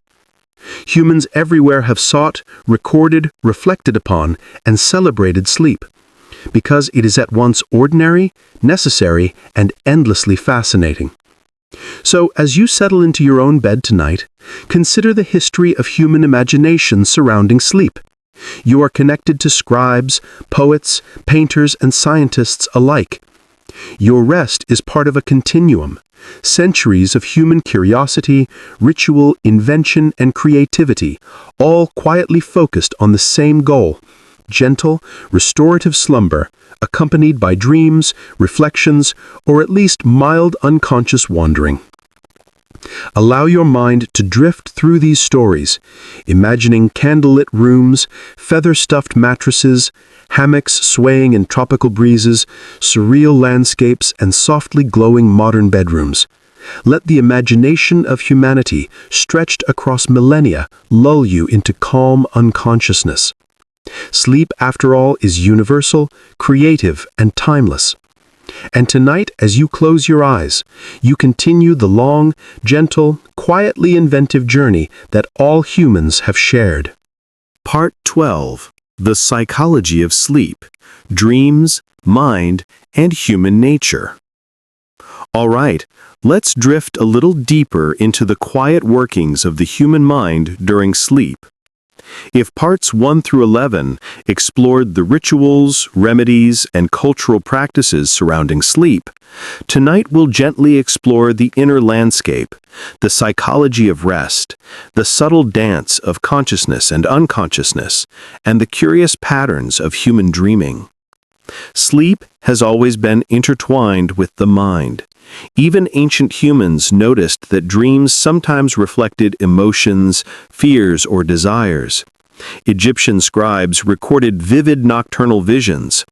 Greeks and Romans debated whether dreams were divine messages, psychological echoes, or both. Humans, as always, were curious about what happened when consciousness paused. Over time, this curiosity evolved into observation, speculation, and eventually scientific investigation. Fast forward to the Renaissance and early modern period. Thinkers began to ponder the connection between mind, body, and rest. Philosophers like Descartes and Locke speculated about consciousness and perception. Sleep, they suggested, was more than physical rest. It was a window into the mind's hidden layers. In these centuries, humans experimented with herbs, positioning, and rituals, not only to rest, but also to influence dreams, improve memory, or even explore creativity. Some of these experiments were effective, some comically ineffective, and some simply reflected human hopefulness. In the 19th century, psychology formally began to consider sleep and dreaming. Freud, of course, remains the most famous pioneer. His work suggested that dreams are the unconscious mind expressing desires, fears, or unresolved conflicts. Humans, he argued, cannot fully control these visions, yet they provide insight into the self. Jung later expanded the idea, introducing archetypes and the notion that dreams might connect individuals to broader cultural or collective symbols. Humans, it seems, have always wanted meaning, even, or perhaps especially, in unconsciousness. Dream analysis became both a scientific and cultural fascination. People kept journals, consulted guides, and even experimented with pre-sleep suggestion techniques. Think of a pleasant image before bed. Focus on a desire or question, and your subconscious may provide insight. Humans, naturally, occasionally over-applied these techniques, producing mild anxiety over the right way to dream. Yet the practice endured, because sleep, while biological, has always been a deeply personal and psychological experience. In the 20th century, sleep science took a more empirical turn. EEG machines allowed researchers to observe brain activity during different stages of sleep. REM and non-REM cycles were identified. Patterns emerged. Sleep is a structured, rhythmic process. Dreams are particularly vivid during REM, and physical rest and cognitive restoration are intricately linked. Humans, previously reliant on observation and intuition, now had measurable evidence of sleep's architecture. Still, the subjective experience, what it feels like to dream, to float between consciousness and unconsciousness, remained ineffable, mysterious, and deeply human. Sleep psychology also highlighted the role of environment and routine. Consistent schedules, calming pre-sleep rituals, and comfortable bedding all influence both quality and perception of rest. Stress, anxiety, and lifestyle factors disrupt cycles, sometimes subtly, sometimes profoundly. Humans continue to experiment, attempting to balance biological needs with social obligations, cultural pressures, and personal anxieties. Despite modern understanding, sleep remains an art as much as a science. Dreams themselves are endlessly fascinating. Some researchers suggest they consolidate memory, process emotions, or prepare the mind for potential challenges. Others emphasize creativity. Many inventors, writers, and artists report inspiration arising from dreams. Humans, even while unconscious, are problem-solving, reflecting, imagining, and occasionally producing work that transcends wakeful effort. There is a quiet poetry in this. Even in rest, humans continue to engage with the world in subtle, imaginative ways. Interestingly, humans also invent cultural narratives around dreams. In some traditions, dreams are prophetic. In others, humorous, nonsensical, or morally instructive. Across centuries and continents, humans have debated whether dreams should be interpreted literally, symbolically, or not at all. Despite, or perhaps because of the ambiguity, humans continue to place profound importance on their nocturnal visions. Dreams are simultaneously personal, universal, and slightly ridiculous. Sleep psychology also examines peculiar behaviors. Night terrors, sleepwalking, and lucid dreaming are all variations of human experience, demonstrating both the complexity and vulnerability of the mind. These behaviors remind us that sleep is not merely passive, it is dynamic, layered, and sometimes slightly unpredictable. Humans, historically and currently, respond with ritual, intervention, or mild fascination. Across centuries, we have learned to accept, study, or occasionally exaggerate these quirks. Modern neuroscience continues to refine understanding. Sleep is now recognized as essential for cognitive function, emotional regulation, and physical health. Sleep deprivation impacts memory, judgment, and mood. Humans increasingly track and measure rest, hoping to optimize not just quantity, but quality. Wearables, apps, and smart beds quantify movement, heart rate, and brain patterns, providing insight previously unimaginable. Yet the subjective experience, the gentle, ineffable drift into unconsciousness, remains profoundly mysterious. Humans cannot yet fully control the subconscious, and perhaps this is part of the charm. As cross cultures, psychology, and history, humans also experiment with methods to enhance sleep. Aromatherapy, weighted blankets, meditation, music, and guided imagery coexist with pharmacology and advanced technology. Traditional practices, herbs, rituals, and positioning remain effective, sometimes quietly validated by modern science. Humans have a remarkable ability to blend old and new, intuition and data, magic and medicine, in the pursuit of a single, simple goal: rest. As we consider the psychology of sleep, it becomes clear that humans are uniquely invested in unconsciousness. We build elaborate beds, study brainwaves, and develop rituals and routines. We analyze dreams, keep journals, and speculate about their meaning. We share stories of sleepwalking, night terrors, and vivid dreams. Humans are simultaneously passive and active, resting while reflecting, imagining, and inventing, even while unconscious. It is an exquisite paradox. Sleep is simple, biological, and necessary, yet humans have imbued it with complexity, significance, and creativity. In this sense, sleep psychology is inseparable from human nature. Our rest is not merely physical, it is emotional, cognitive, and cultural. Sleep connects generations, bridging ancient rituals, historical remedies, modern science, and futuristic speculation. Across time, humans have shared this quiet obsession, continuously experimenting, reflecting, and imagining. Sleep is a human constant. Allow yourself to drift. Imagine the centuries of humans who have experimented, reflected, and dreamed. Feel the gentle continuity of this quiet pursuit. Rest is both an individual and shared experience. Your slumber is connected to the long human story of curiosity, invention, and imagination.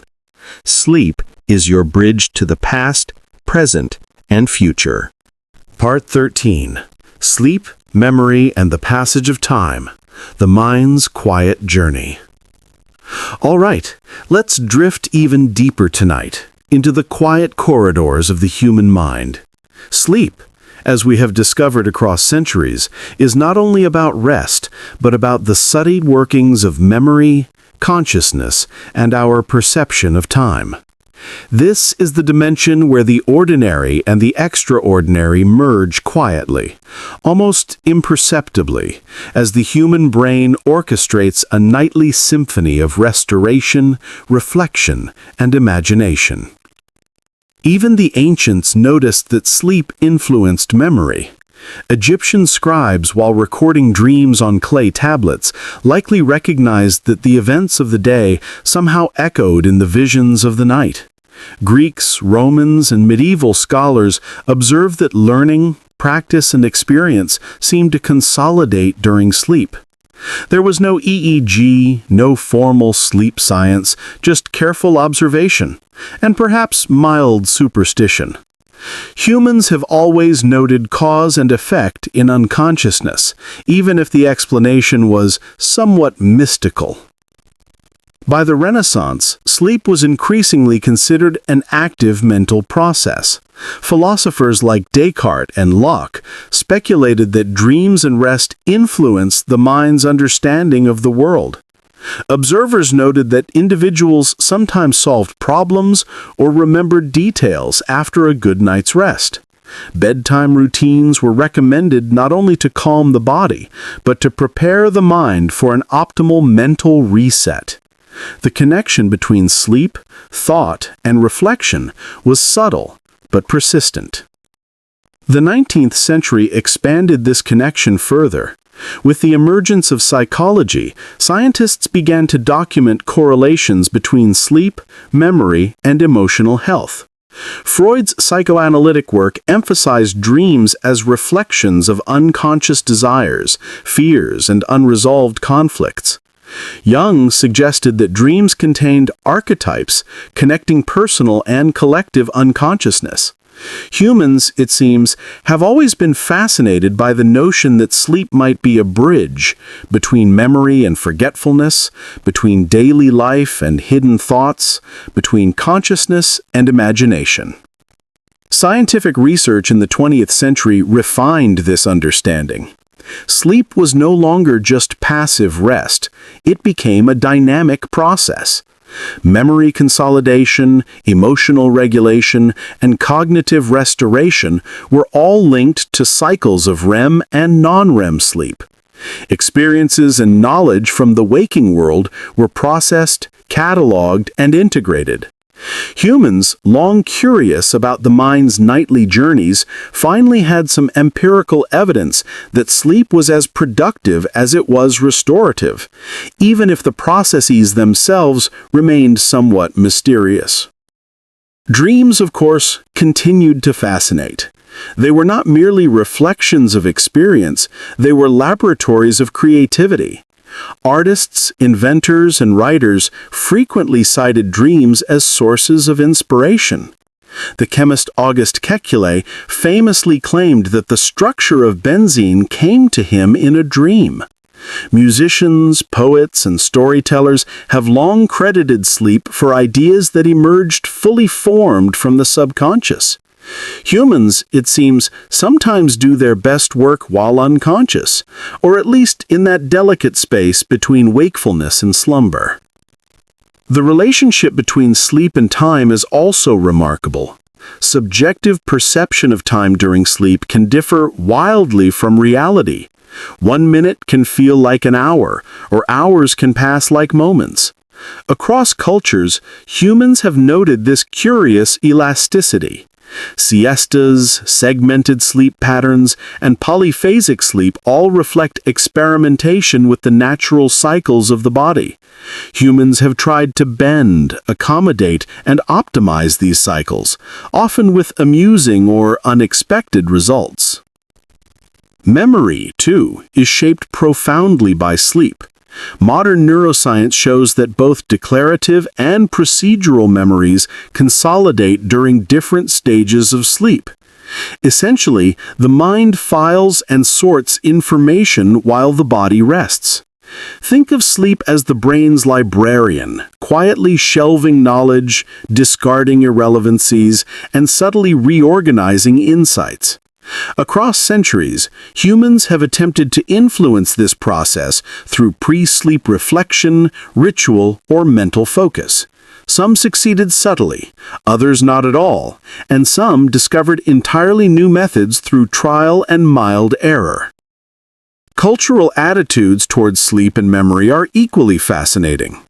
In Japan, inemuri, or napping while present, may allow the brain to consolidate memory even during brief rest in public spaces. In Spain, siestas provide a structured midday pause for reflection and mental recalibration.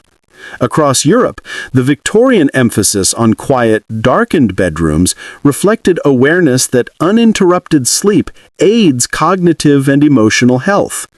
Humans, it seems, intuitively recognized that sleep was a natural time for the mind to organize itself long before science confirmed the mechanisms. Nightmares, night terrors, and restless sleep are also part of this picture. While they can disrupt rest, they reflect the brain's ongoing work, processing emotions, sorting experiences, and navigating unresolved conflicts. Sleep is rarely perfect, even in the best beds and with the finest routines. Yet the mind persists in this nightly dance, balancing restoration with reflection, sometimes gently, sometimes with mild chaos. Humans have always responded with rituals, comforting routines, or mild superstition, attempting to coax calm and pleasant rest from the mind's sometimes unpredictable activity. Modern technology intersects with these processes in fascinating ways. Sleep apps track cycles, monitor heart rate, and suggest optimal bedtimes. Smart beds regulate temperature and position to maximize comfort. Guided meditations, calming music, and ambient sounds are designed to gently influence the mind's transition from wakefulness to unconsciousness. Yet despite all this innovation, the essential mystery of sleep remains. the subjective experience of dreams, the quiet integration of memory, and the gentle unfolding of mental restoration continue largely beyond conscious control. Humans are observers and participants, researchers and subjects all at once. Through history, humans have also experimented with memory enhancement through sleep. Pre-sleep reading, mental rehearsal, and even brief naps have been used to improve recall and performance. Some techniques are scientifically validated, others are charmingly speculative. Regardless, the practice reflects a persistent human desire to leverage sleep, not just for rest, but for growth, learning, and subtle mastery of the mind. Sleep becomes not only a pause from life, but an active participant in life itself. Dreams remain a poetic element in this interplay. From the recorded visions of ancient scribes to modern dream journals and lucid dreaming practices, humans have always been fascinated by the bridge between unconscious experience and conscious interpretation. Dreams provide insight, entertainment, problem-solving, and sometimes mere absurdity. Across time and culture, humans have treated these visions with curiosity, reverence, humor, or mild superstition. Sleep, while biologically necessary, is also a canvas for imagination and reflection. Finally, sleep is intertwined with human identity. Our rest patterns, rituals, and dreams shape the way we perceive ourselves and the world. Sleep is where we integrate experiences, emotions, and knowledge. Across history, humans have built elaborate rituals, experimented with herbs and technologies, and observed the effects of rest. In doing so, we have acknowledged both the limitations and the astonishing capacities of the human mind. So tonight, as you lie in bed, consider your own rest as part of this long continuum. Your sleep, dreams, and quiet reflections are connected to humans across millennia. Egyptian scribes, Greek philosophers, Renaissance artists, Victorian children, modern scientists, all seeking, experimenting, and gently persisting in the same universal pursuit: rest, restoration, reflection, and sometimes the subtle art of dreaming. Allow your mind to drift through the corridors of memory and imagination. Let the quiet rhythm of breathing, the gentle passage of time, and the subtle unfolding of mental restoration carry you toward unconsciousness. Sleep is timeless, universal, and profoundly human. Tonight, as you rest, you participate in a Part 14. Sleep, Philosophy, and the Quiet Spirit of Rest. All right, let's drift further into the gentle currents of thought tonight. Sleep is not only biological, psychological, or cultural. It is philosophical, subtle, and sometimes even spiritual. Across centuries, humans have pondered what rest reveals about life, consciousness, and the quiet rhythm of existence. Tonight, let us explore the contemplative side of sleep, the questions, reflections, and serene insights that accompany the daily act of lying down and surrendering to unconsciousness. Philosophers, naturally, were intrigued. Even ancient thinkers like Aristotle and Plato speculated about sleep. They recognized it as more than mere cessation of activity. Sleep was a time when the soul or mind might align, reflect, or process. Plato mused on dreams as glimpses of higher truths, a window into both the self and the eternal. Humans, in all their persistent curiosity, have always looked for meaning in rest, even if the primary goal remained simple: recuperation. During the medieval period, sleep acquired a subtle spiritual dimension, Monks and nuns observed strict routines, balancing prayer, meditation, and rest. Sleep was framed not merely as physical recovery, but as a reflection of moral and spiritual order. Dreams were often interpreted in religious terms, sometimes prophetic, sometimes symbolic. Humans have long intertwined rest with ritual, moral reflection, and the pursuit of inner harmony, creating spaces where unconsciousness became contemplative.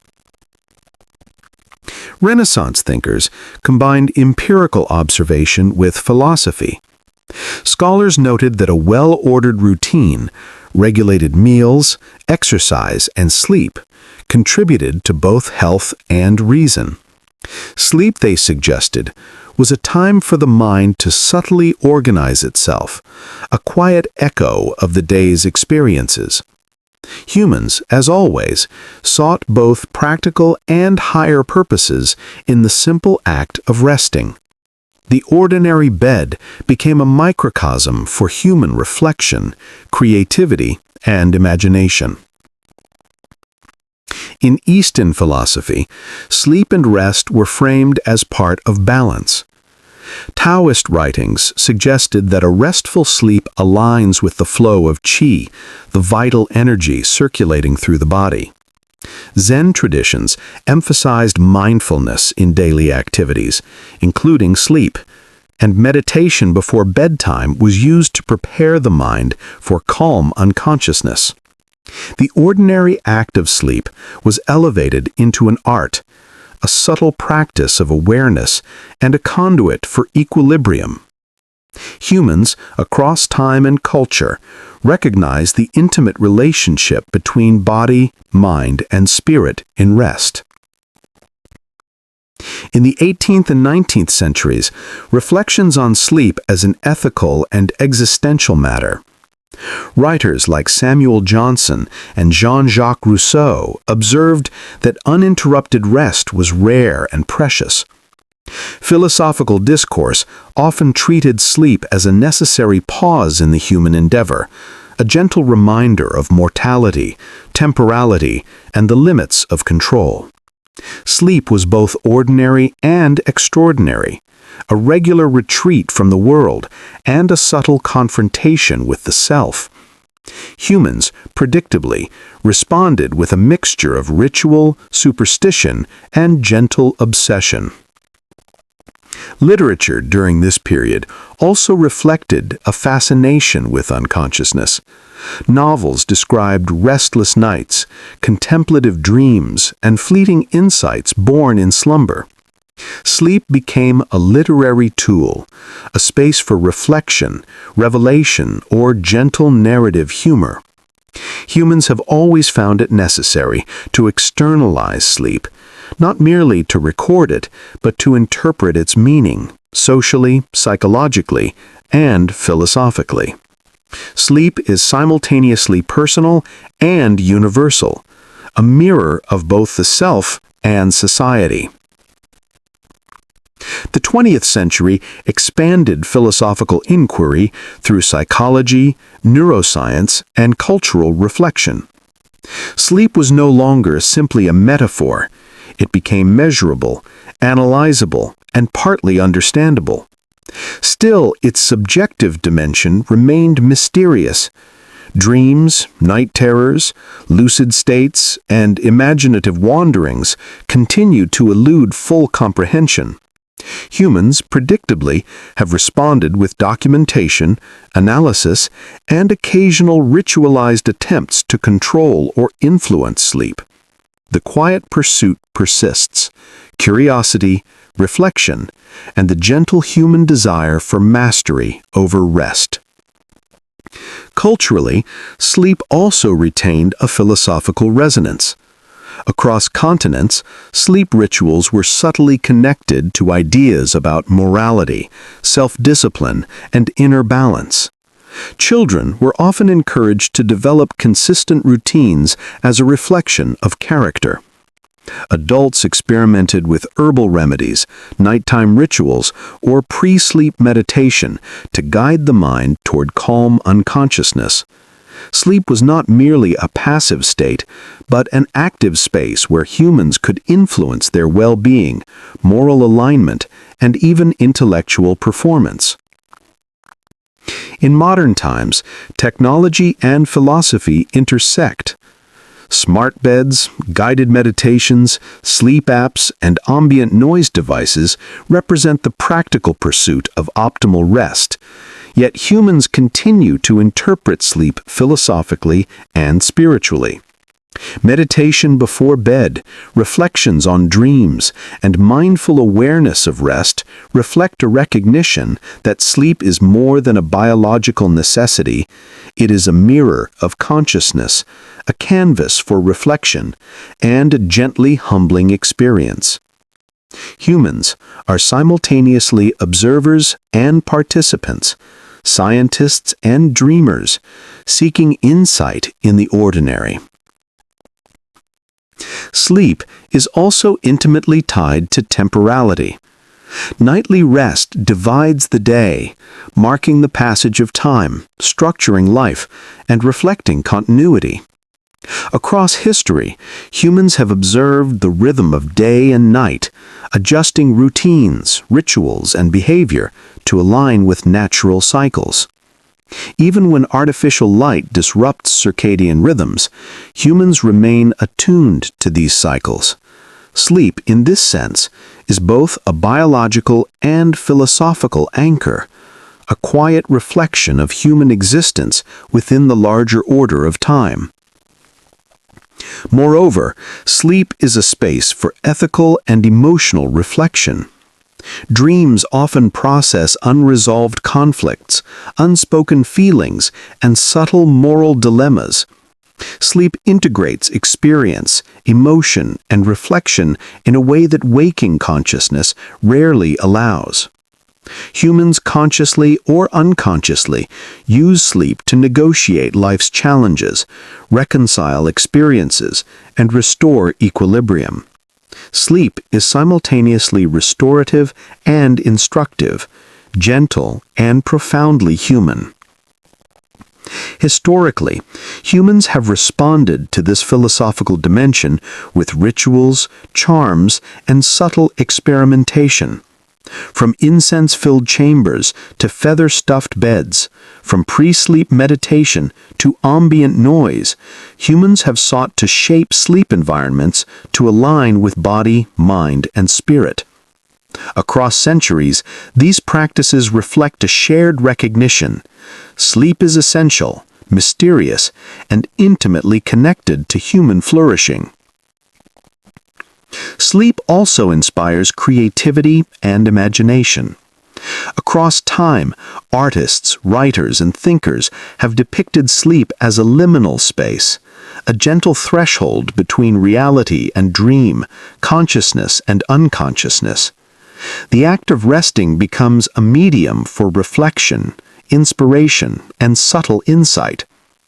Humans, predictably, respond with curiosity, ritual, and occasional mild eccentricity, exploring the boundaries of rest through cultural, spiritual, and artistic means. In conclusion, sleep is a human constant, a subtle mirror of life, thought, and spirit. Across centuries and continents, humans have observed, interpreted, and gently experimented with rest. Philosophical reflections, cultural rituals, scientific inquiry, and artistic depictions all converge in the same simple pursuit: understanding and enhancing the experience of sleep. Part 15. The Future of Sleep. Technology, Imagination, and the Human Quest for Rest. All right, let's drift even further tonight into the quiet, speculative horizon of human rest. If we have traced sleep across centuries, from ancient rituals and medieval routines to Renaissance philosophy, literature, and modern psychology, tonight we contemplate what sleep might become. Because humans, predictably, never stop experimenting. Even in unconsciousness, we are restless, inventive, and quietly persistent in shaping our nights. Technology, naturally, has already begun to reshape sleep. In the 20th century, beds evolved from simple straw mattresses to sprung, foam, and hybrid constructions. Sleep aids transitioned from herbal remedies to mild sedatives, then to pharmaceuticals. Humans continuously sought both comfort and control, hoping to optimize an experience that, by nature, is largely uncontrollable. And, predictably, sometimes we overcomplicate it. Pillows with memory foam, mattresses that adjust temperature and firmness, ambient noise machines, smart lights. Humans have layered subtle engineering atop millennia of intuition and ritual. Now consider the modern obsession with sleep tracking. Wearables monitor heart rate, oxygen levels, and movement. Apps analyze sleep cycles, estimate optimal wake times, and suggest routines. Humans, once passive in rest, now quantify unconsciousness. We strive for data-driven slumber, an almost scientific orchestration of the body's nightly rhythms.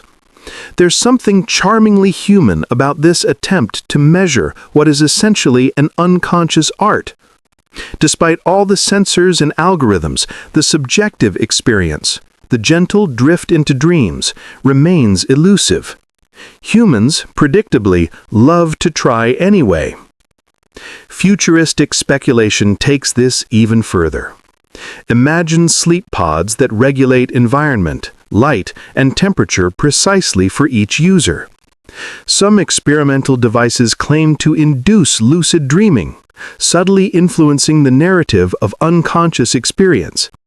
VR and neural interface technologies hint at immersive pre-sleep environments, designed to calm, inspire, or even entertain the mind before it drifts fully into unconsciousness. Humans continue to imagine, tinker, and innovate, treating sleep as both a biological necessity and a frontier for creativity. Beyond technology, cultural perspectives continue to evolve. Napping rooms in offices, designated quiet zones, and flexible work schedules reflect an increasing societal recognition of the importance of rest. Humans are integrating ancient wisdom, siestas, polyphasic sleep, and meditation with modern science and urban life. Sleep is slowly being reclaimed as a valuable resource rather than a passive, obligatory act. The interplay of biology, culture, and imagination continues to shape human experience, gently, persistently, and with occasional mild irony. Futuristic considerations also intersect with health. Research continues to show the consequences of sleep deprivation: impaired memory, reduced cognition, emotional instability, and physical strain. Humans, aware of these risks, experiment with strategies to optimize duration and quality. Supplements, ambient controls, cognitive exercises, and mental conditioning all reflect an enduring human obsession with maximizing the benefit of rest.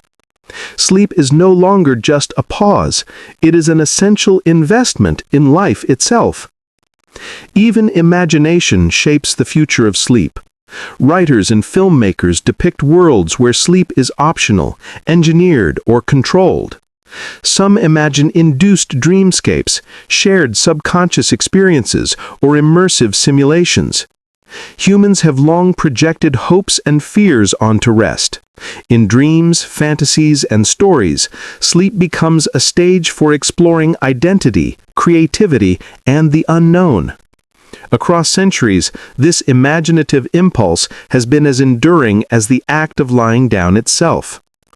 Cultural rituals may evolve alongside technology. Aromatherapy, meditation, and guided imagery may integrate with AI-driven devices. Weighted blankets may incorporate sensors or adaptive pressure systems. Humans, historically, have always merged ritual with practicality. The future will likely continue this tradition, combining ancient intuition with modern science and technology in pursuit of a universally satisfying rest. Society may also shift in its perception of sleep. Historically undervalued in industrial eras, rest is gradually being recognized as vital. Schools experiment with later start times for adolescents. Workplaces introduce flexible hours and designated rest spaces. Sleep is increasingly acknowledged as essential for productivity, creativity, and mental health. Humans, predictably, continue to negotiate societal demands with biological needs, using knowledge, ritual, and technology to protect their unconscious time. Sleep may even evolve with urban life. Cities with noise, light pollution, and stress challenge natural rhythms. Humans invent solutions, blackout curtains, soundproofing, and even communal sleep spaces. Urban planning may integrate sleep-friendly designs, recognizing that human health and performance depend on sufficient rest. Across centuries, humans have adapted sleep to environment, culture, and circumstance. In the future, this adaptation will continue, merging biology, architecture, and technology. Sleep remains a site of human creativity and imagination. Even in speculative futures, the dream state will likely remain a canvas for subconscious exploration. Artists, inventors, and writers will continue to draw inspiration from dreams. Humans have long recognized that sleep is not passive. It is a fertile, quietly inventive space. Technology may enhance it, culture may shape it, but the core remains unconscious creativity, reflection, and subtle cognitive processing. Finally, the philosophical and psychological dimensions persist. Sleep remains a space for reflection, emotional processing, and personal insight. Even in technologically optimized futures, humans will likely continue to value the quiet, meditative, and restorative qualities of rest. Sleep may be quantified, augmented, or guided, but the fundamental experience, the gentle drift into unconsciousness, remains timeless and universal. Humans predictably will continue to experiment, imagine, and occasionally obsess, because that is what we do. So tonight, as you lie in bed, consider your own rest not merely as a biological necessity, but as a bridge between past, present, and future. You are connected to ancient scribes, medieval monks, Renaissance philosophers, modern scientists, and even the imagined engineers and dreamweavers of tomorrow. Your sleep is part of a continuum, a gentle, timeless, and endlessly inventive pursuit that defines humanity itself. Allow your mind to drift into the future, even as your body relaxes in the present. Imagine the softly glowing sleep pods, the subtle sensors, the quiet integration of technology and ritual.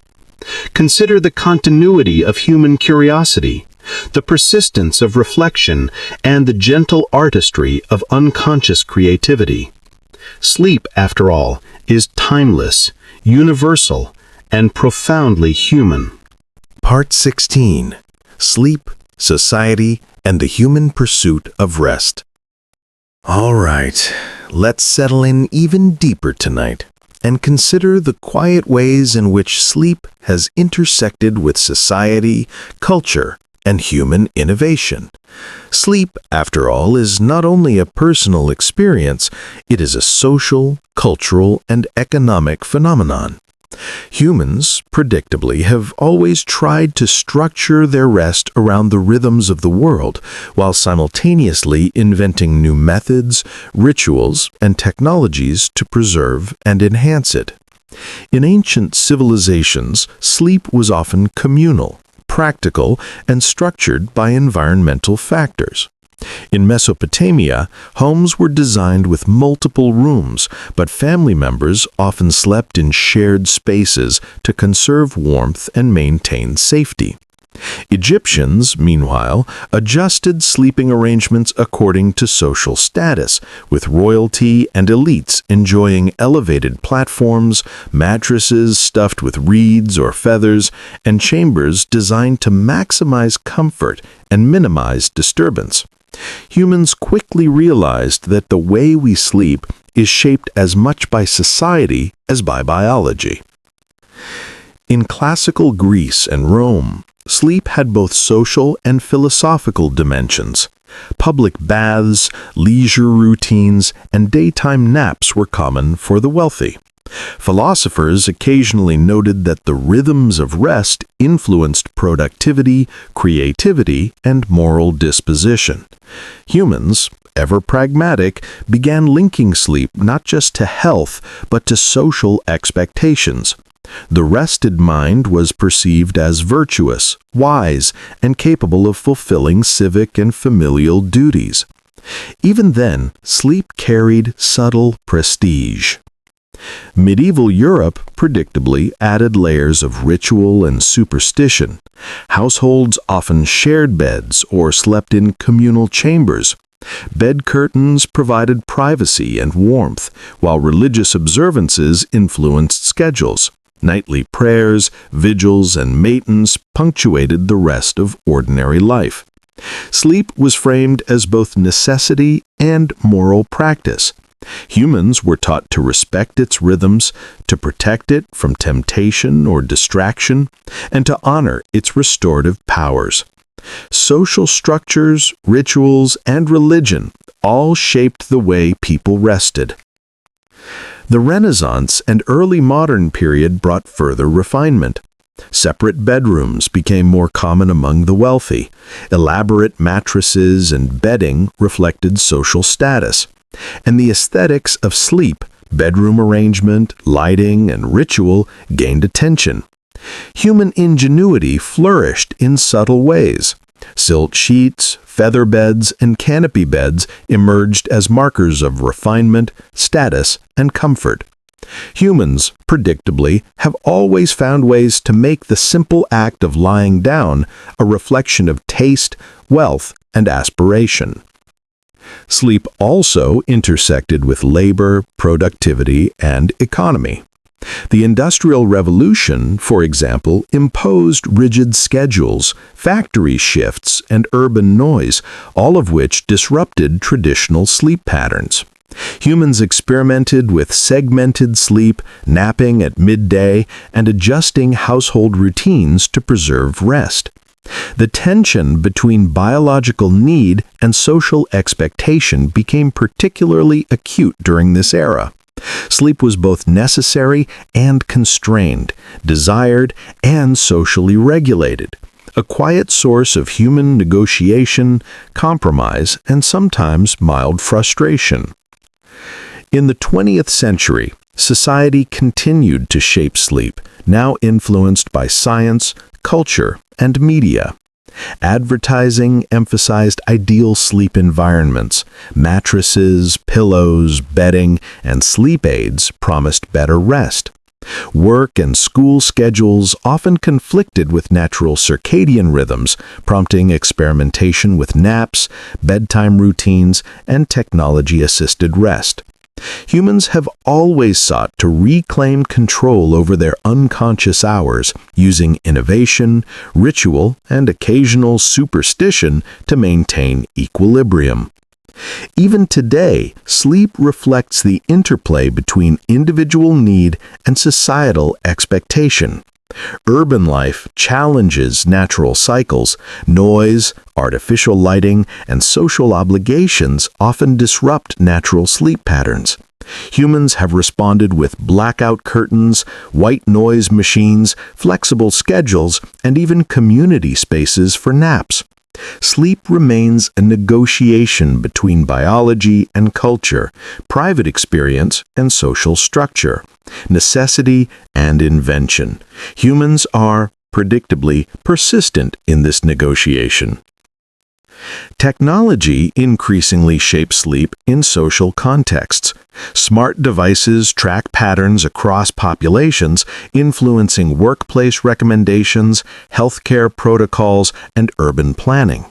Sleep-friendly architecture, quiet zones, temperature control, and spatial design reflects the growing awareness of rest as a public concern. Humans, it seems, have always sought both personal and collective optimization of sleep, blending intuition, tradition, and empirical observation. Culture also shapes sleep rituals and habits. From siestas in Spain to inamuri in Japan, from family co-sleeping to individualized bedroom design, humans adapt rest to social norms, environment, and values. Sleep patterns reflect both continuity and change. Humans innovate while maintaining core biological rhythms.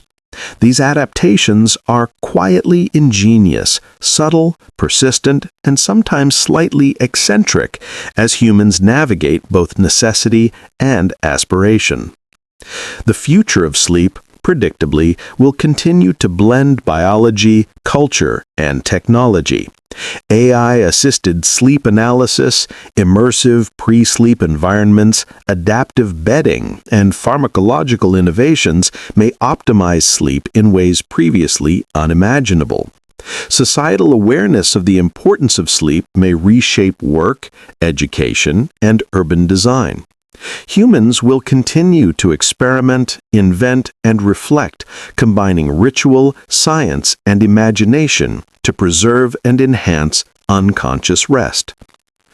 Sleep as a social phenomenon also bridges generations. Families, communities, and societies transmit knowledge, habits, and rituals around rest.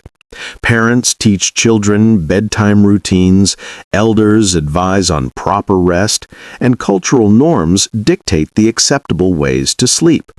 Across history, humans have recognized that sleep is not only a personal experience, but a shared social and cultural endeavor.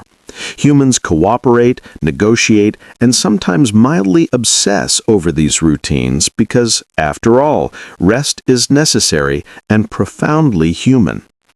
Psychologically, sleep is intertwined with identity, memory, and emotion. Humans process social experiences, emotional interactions, and cultural learning during rest. Nightly dreams, subtle cognitive consolidation, and reflective unconsciousness shape behavior, decision-making, and creativity. Humans predictably invest in sleep both consciously and unconsciously, recognizing its centrality to life, productivity, and social cohesion. Sleep is simultaneously personal, relational, and societal, a quietly complex human constant. Even in speculative futures, society will shape sleep. Imagine communal sleep pods, AI-guided dream experiences, or integrated urban designs that prioritize rest for health, creativity, and social cohesion. Humans will likely continue blending tradition, innovation, and culture, reflecting persistent curiosity, gentle obsession, and subtle artistry in their pursuit of sleep. The future, it seems, will continue the timeless human endeavor, resting, dreaming, and subtly innovating, all while remaining, of course, human. Part 17. Dreams, Culture, and the Subtle Science of Sleep.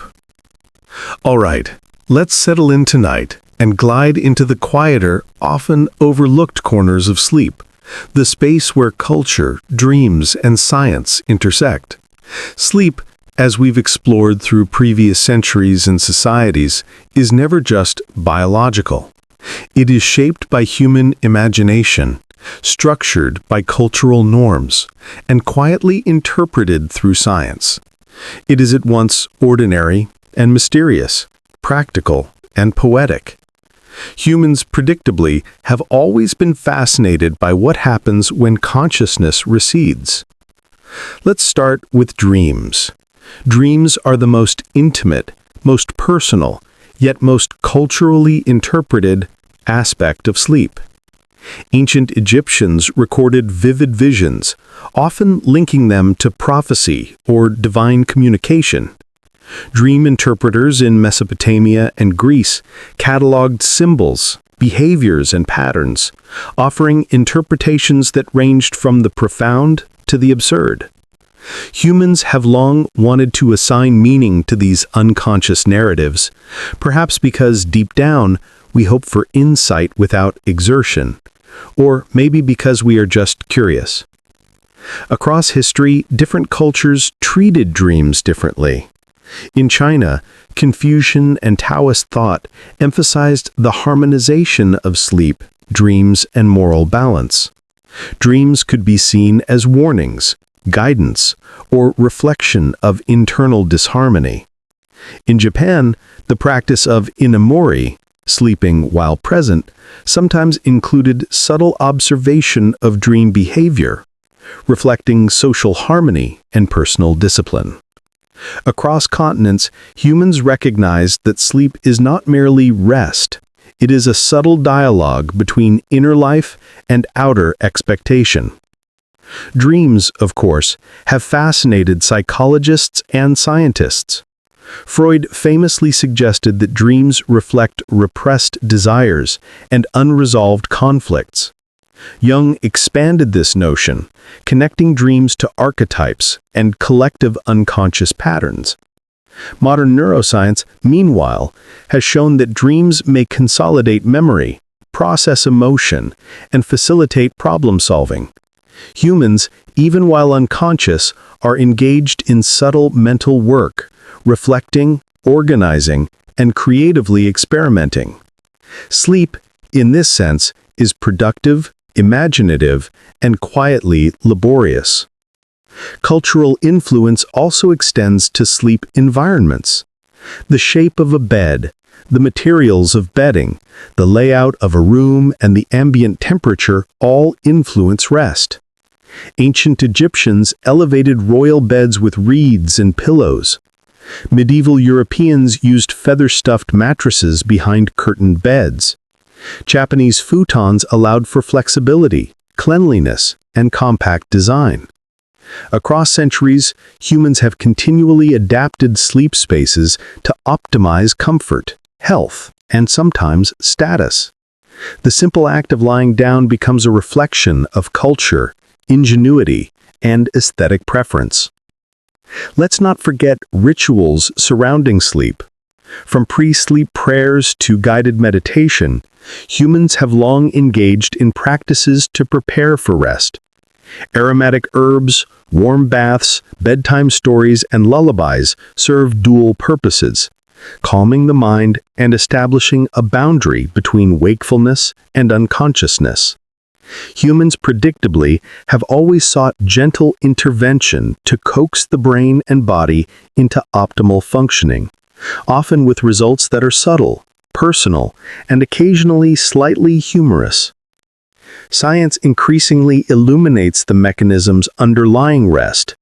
Sleep cycles alternate between REM and non-REM stages, with memory consolidation, emotional regulation, and physical restoration occurring in distinct phases. Neuroscientists suggest that dreams occur most vividly during REM, when the brain is highly active, yet disconnected from external stimuli. Humans, in essence, conduct nightly self-experiments without awareness, solving problems, processing emotions, rehearsing skills, and integrating experiences, all while lying still and breathing gently. Sleep is not inactivity. It is a form of quiet, intricate productivity. Social and cultural practices around sleep also influence mental health.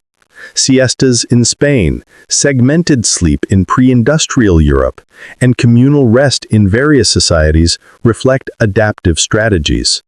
These practices accommodate circadian rhythms, environmental conditions, and social obligations.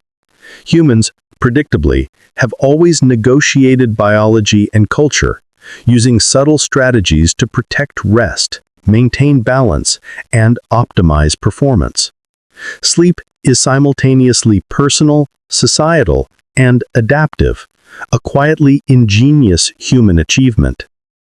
Modern technology adds a new dimension.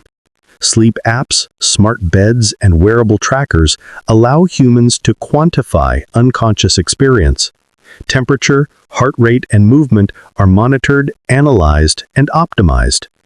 AI algorithms suggest bedtime routines, ambient conditions, and relaxation techniques. Humans, as always, are persistent in seeking mastery over sleep, perhaps a little ironically, given that the unconscious is, by definition, beyond full control. Still, curiosity, experimentation, and subtle obsession persist. Even in the future, sleep will remain both biological and imaginative. Imagine immersive pre-sleep environments, AI-guided dreams, and sensory-controlled chambers. Humans may share subconscious experiences, simulate restful conditions, or enhance dream creativity. The fusion of technology, culture, and imagination will continue the millennial-long tradition of optimizing rest, blending ritual, innovation, and subtle artistry. Sleep will remain a site of quiet experimentation, personal reflection, and cultural expression. Emotionally, sleep is central to resilience and well-being. Emotional processing occurs largely during rest, with dreams reflecting unresolved experiences, anxieties, and desires.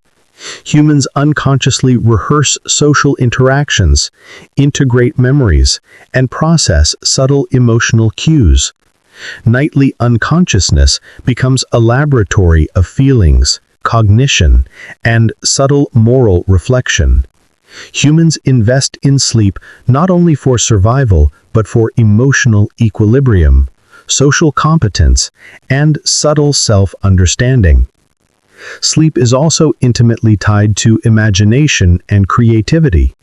Inventors, writers, and artists have long cited dreams as sources of inspiration.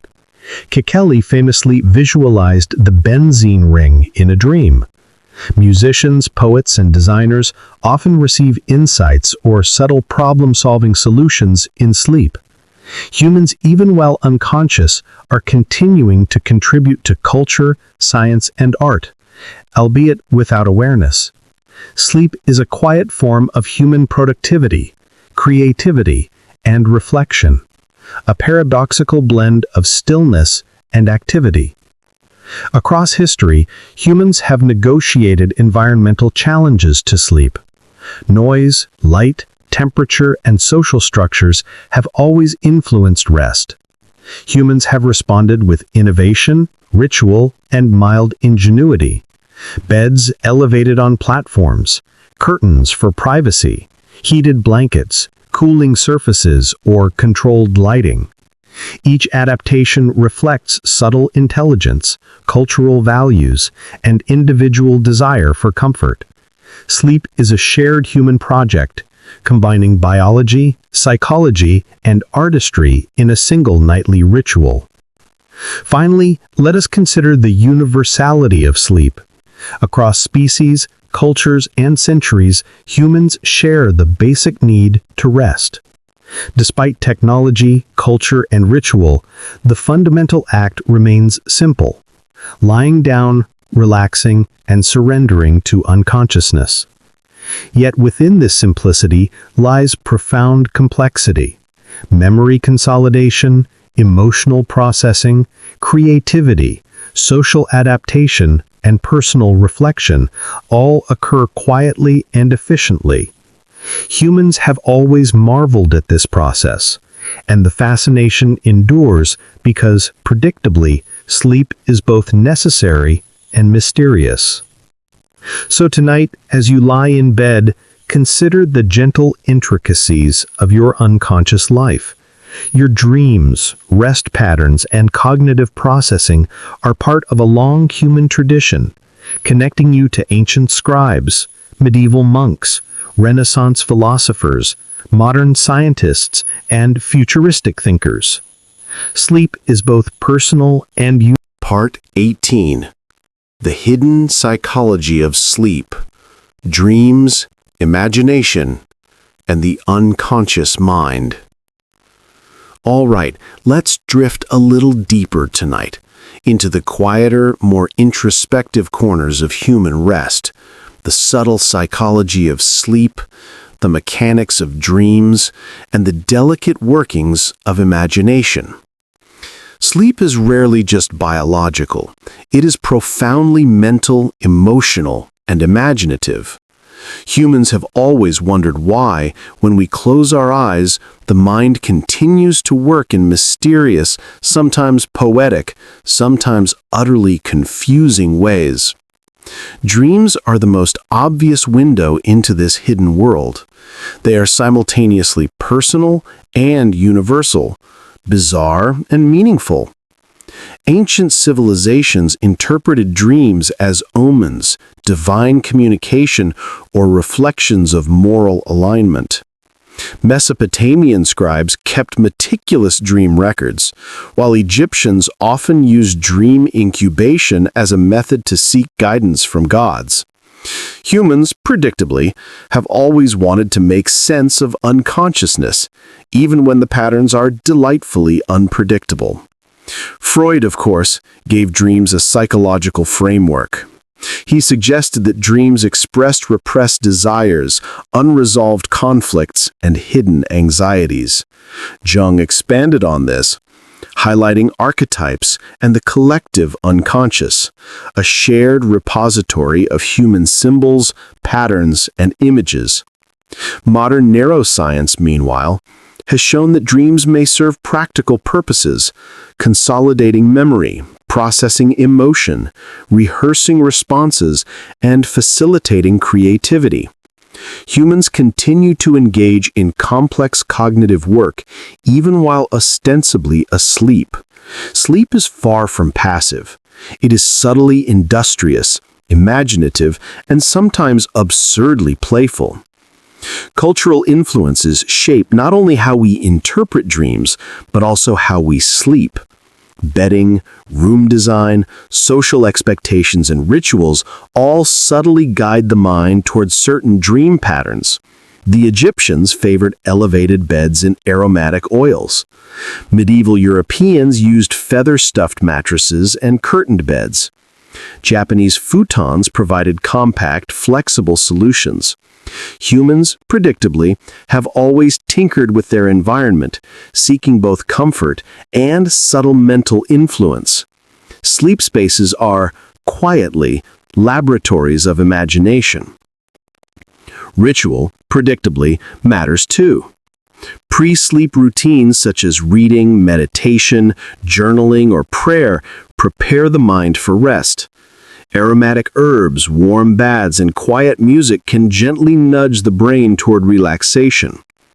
Bedtime stories have been a method for guiding children's imaginations, while adults sometimes rely on visualization or mental rehearsal. Humans have always recognized that the boundary between wakefulness and unconsciousness is delicate, and subtle interventions can influence both the quality of rest and the content of dreams. Cognitive processes during sleep are remarkably intricate. The brain alternates between non-REM and REM stages, with each stage performing distinct mental work.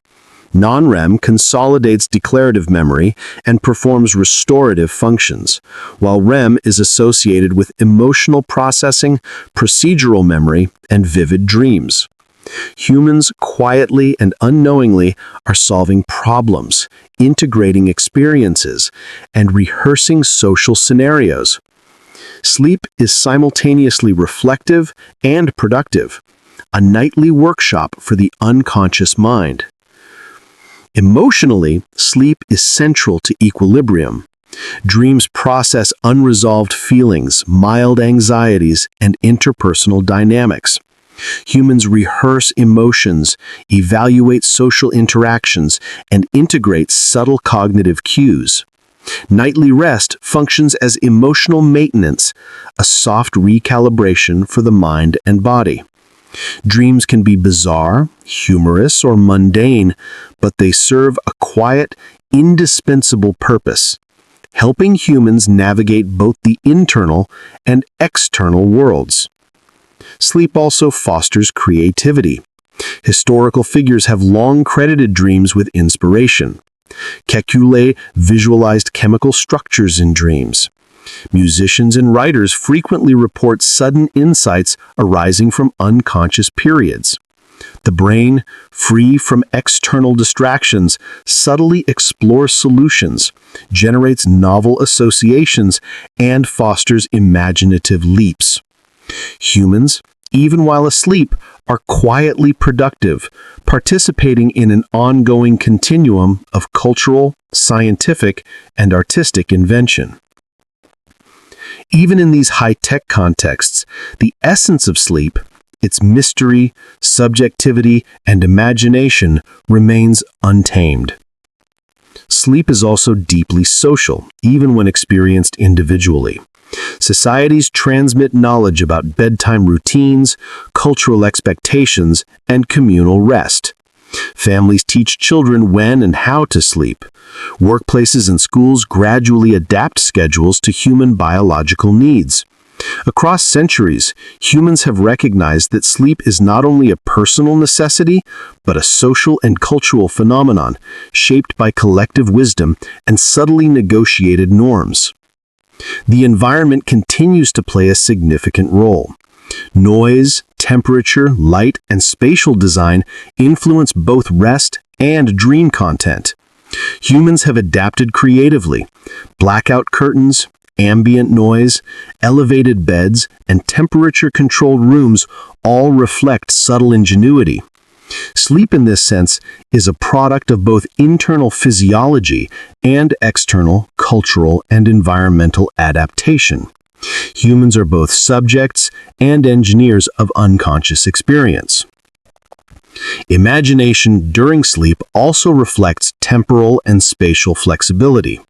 Dreams can mix memories from the distant past with imagined futures, blending realistic scenarios with abstract symbolism. Humans predictably construct narratives unconsciously, exploring possibilities, fears, and desires without the constraints of waking logic. Sleep is both narrative and rehearsal, a quiet theater for the mind. Emotion, imagination, and cognition converge in subtle ways. Sleep is not merely restorative, it is integrative.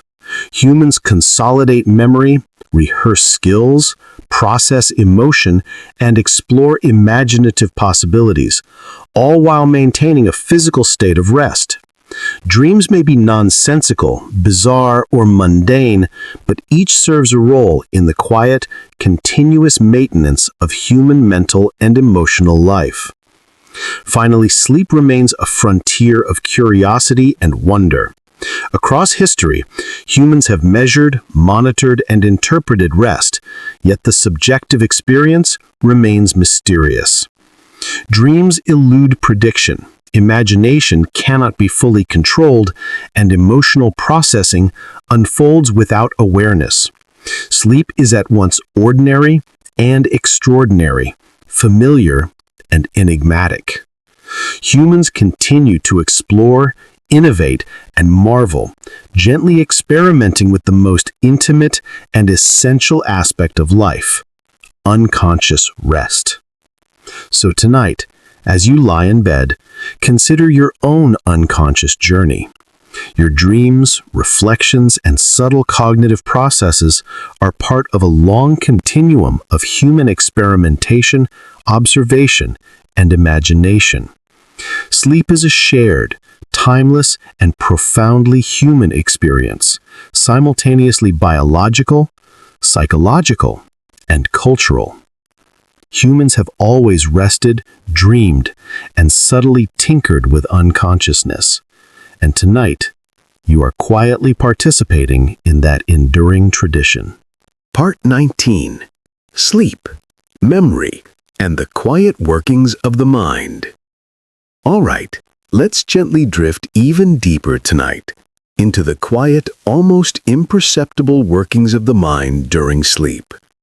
Sleep is not merely a pause from consciousness, it is a nightly laboratory for memory, emotion, imagination, and subtle problem-solving.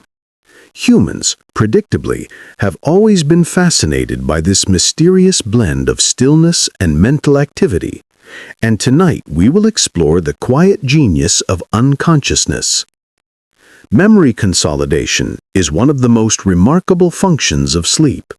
Throughout history, humans have observed that rest seems to fix experiences, turning fleeting moments into long-term recollections. Ancient cultures, of course, lacked neuroscientific terminology, but they noted the intuitive benefits. A well-rested mind remembered better, learned more efficiently, and functioned more harmoniously in social and practical contexts. Humans have always noticed the connection between rest and clarity, even before understanding the physiological mechanisms behind it. Modern neuroscience reveals that during sleep, the brain actively organizes and strengthens memories. Non-REM stages consolidate declarative memory, the facts and experiences that define daily life. REM stages consolidate procedural memory, the skills, habits, and subtle actions we perform almost unconsciously. Dreams may serve as a playground for associative thinking, problem-solving, and emotional integration.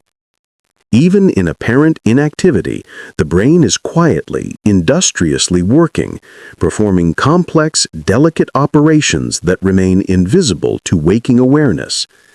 Emotion, predictably, is intimately tied to sleep. During unconscious rest, the brain processes unresolved feelings, subtle anxieties, and social dynamics. Nightly dreams may act as rehearsal spaces for interpersonal challenges, emotional regulation, and ethical reflection. Humans, even while asleep, are engaged in subtle mental work, rehearsing relationships, integrating experiences, and preparing for waking life. Sleep is simultaneously restorative, reflective, and quietly instructive, a nightly workshop of both mind and emotion. Across cultures, humans have developed rituals to optimize these functions. Pre-sleep meditation, quiet reflection, journaling, or prayer all serve to structure the mental environment for optimal rest. Aromatic herbs, calming music, or warm baths subtly influence physiology and mind, guiding the transition into unconsciousness. Bedtime routines, simple or elaborate, serve as frameworks within which the brain can consolidate memory and integrate emotional experience.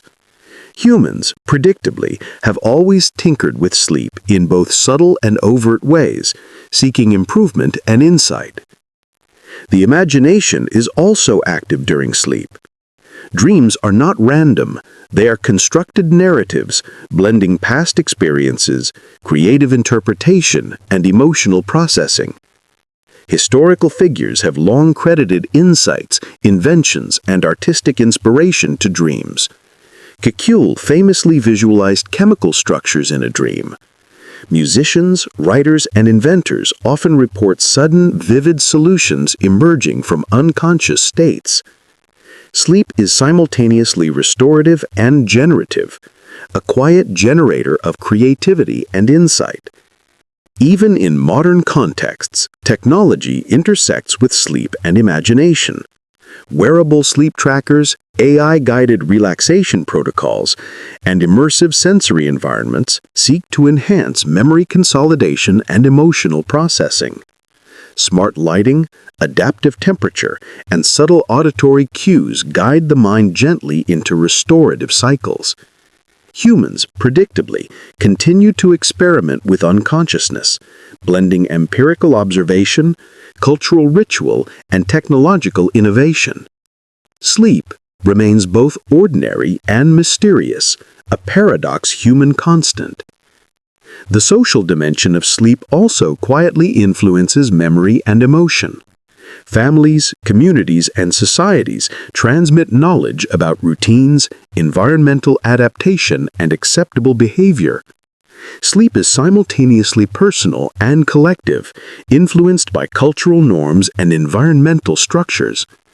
Across centuries, humans have developed shared understanding of rest. Bedtime rituals, co-sleeping practices, and social regulation of sleep demonstrate that unconsciousness is not only a private experience, but a socially embedded phenomenon. Environment continues to shape mental activity during sleep.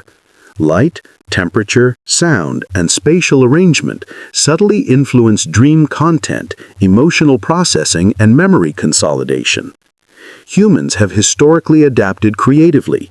Curtains, insulation, elevated bedding, temperature control, and ambient sound all subtly guide the mind toward optimal unconscious performance. Sleep is simultaneously biological, cultural, and imaginative, a quiet interplay of forces humans have refined over millennia. Sleep also fosters problem-solving. Even mundane dreams may integrate experiences, rehearse potential actions, and facilitate insight. The unconscious mind experiments, tries out solutions, and integrates feedback, all while the body rests. Humans, predictably, engage in subtle mental work nightly, often without recognition. The brain is in effect both a workshop and a theater, rehearsing, consolidating, reflecting, and imagining, all under the soft blanket of rest. Emotion, imagination, and memory converge in a delicate choreography during sleep. Dreams may be nonsensical, humorous, or surreal, yet they fulfill subtle functions: emotional integration, cognitive rehearsal, and creative experimentation. Humans have long sought to influence this process through pre-sleep reflection, calming rituals, or environmental design. Even small interventions can shape dream patterns, emotional processing, and the quality of rest. Sleep is at once autonomous and subtly malleable, a paradox that humans have quietly explored for centuries. Historically, humans have also explored pharmacological and herbal methods to enhance sleep and dreams. Ancient civilizations used mild sedatives, aromatic plants, or ritualistic preparations to guide mental activity during unconsciousness. Medieval Europeans experimented with herbs like valerian and hops, while Renaissance thinkers sometimes used wine or other substances to induce relaxation. Across centuries, humans have persistently experimented with ways to influence the subtle workings of the mind during sleep, reflecting curiosity, ingenuity, and occasional mild eccentricity. The ethical and psychological dimension of sleep is also worth noting. Nightly unconsciousness provides a space for reflection, moral processing, and emotional recalibration. Humans rehearse social interactions, reconcile conflicts, and integrate personal experiences. Sleep is simultaneously restorative and instructive, a quiet laboratory for mind, body, and character. Across millennia, humans have recognized that well-structured rest supports both individual function and social harmony. Finally, sleep is timeless and universal. Across species, societies, and centuries, the fundamental human experience remains the same: lying down, relaxing, and surrendering to unconsciousness. Yet within this simplicity lies subtle complexity: emotional processing, cognitive rehearsal, memory consolidation, and imaginative exploration all unfold quietly. Humans have always marveled at this paradox, experimenting, reflecting, and occasionally obsessing, because sleep is necessary, mysterious, and profoundly human. So tonight, as you settle into bed, consider the quiet genius of your unconscious mind. Your dreams, memory processing, emotional integration, and imaginative exploration are part of a long human continuum. Sleep is both ordinary and extraordinary, individual and collective, biological and psychological. Humans have slept, dreamed, and subtly tinkered with unconsciousness across millennia, and tonight you continue that enduring tradition. Allow yourself to drift through layers of memory, emotion, and imagination. Let subtle mental processes guide you into deep, restorative rest. Sleep is a quiet, continuous, and profoundly human work of mind, body, and creativity. Humans have persisted in refining, observing, and marveling at sleep for centuries. And tonight, you participate in that ongoing human story. Part 20. Sleep across life, culture, and the human experience. All right, let's drift further tonight into the broad and quiet landscapes of sleep as it intersects with human life, culture, and biology. Sleep is universal, yet it is intensely personal. It evolves with age, culture, environment, and circumstance. Humans, predictably, have always been fascinated by this shifting landscape, gently experimenting with routines, rituals, and technology to make unconsciousness both restorative and, occasionally, enlightening. Let's start with the life cycle. Sleep changes from infancy to old age, and humans have historically noticed these shifts even without scientific terminology. Babies sleep most of the day, cycling frequently between REM and non-REM stages, their dreams likely simple, fleeting, and emotionally charged. Parents throughout history have adjusted their routines around infant sleep, creating rituals and sleeping arrangements that reflect both practicality and care. Humans, predictably, have always negotiated their own rest with the needs of dependent sleepers. Children sleep differently, often with vivid dreams, active imaginations, and pronounced emotional processing. Storytelling, lullabies, and bedtime rituals serve not just to calm, but to shape the unconscious mind. Across cultures, humans have long recognized that early life sleep is formative. It influences emotional stability, cognitive development, and social adaptation. The care humans invest in child sleep reflects subtle foresight, mild obsession, and enduring cultural wisdom. Adolescents and adults experience shifts in circadian rhythms. Biological sleep pressure, social schedules, and cultural expectations often collide. Humans, predictably, have historically struggled with these conflicts, whether in medieval apprenticeship routines, industrial factory shifts, or modern schooling. Napping, flexible schedules, and evening routines have always emerged as adaptive strategies.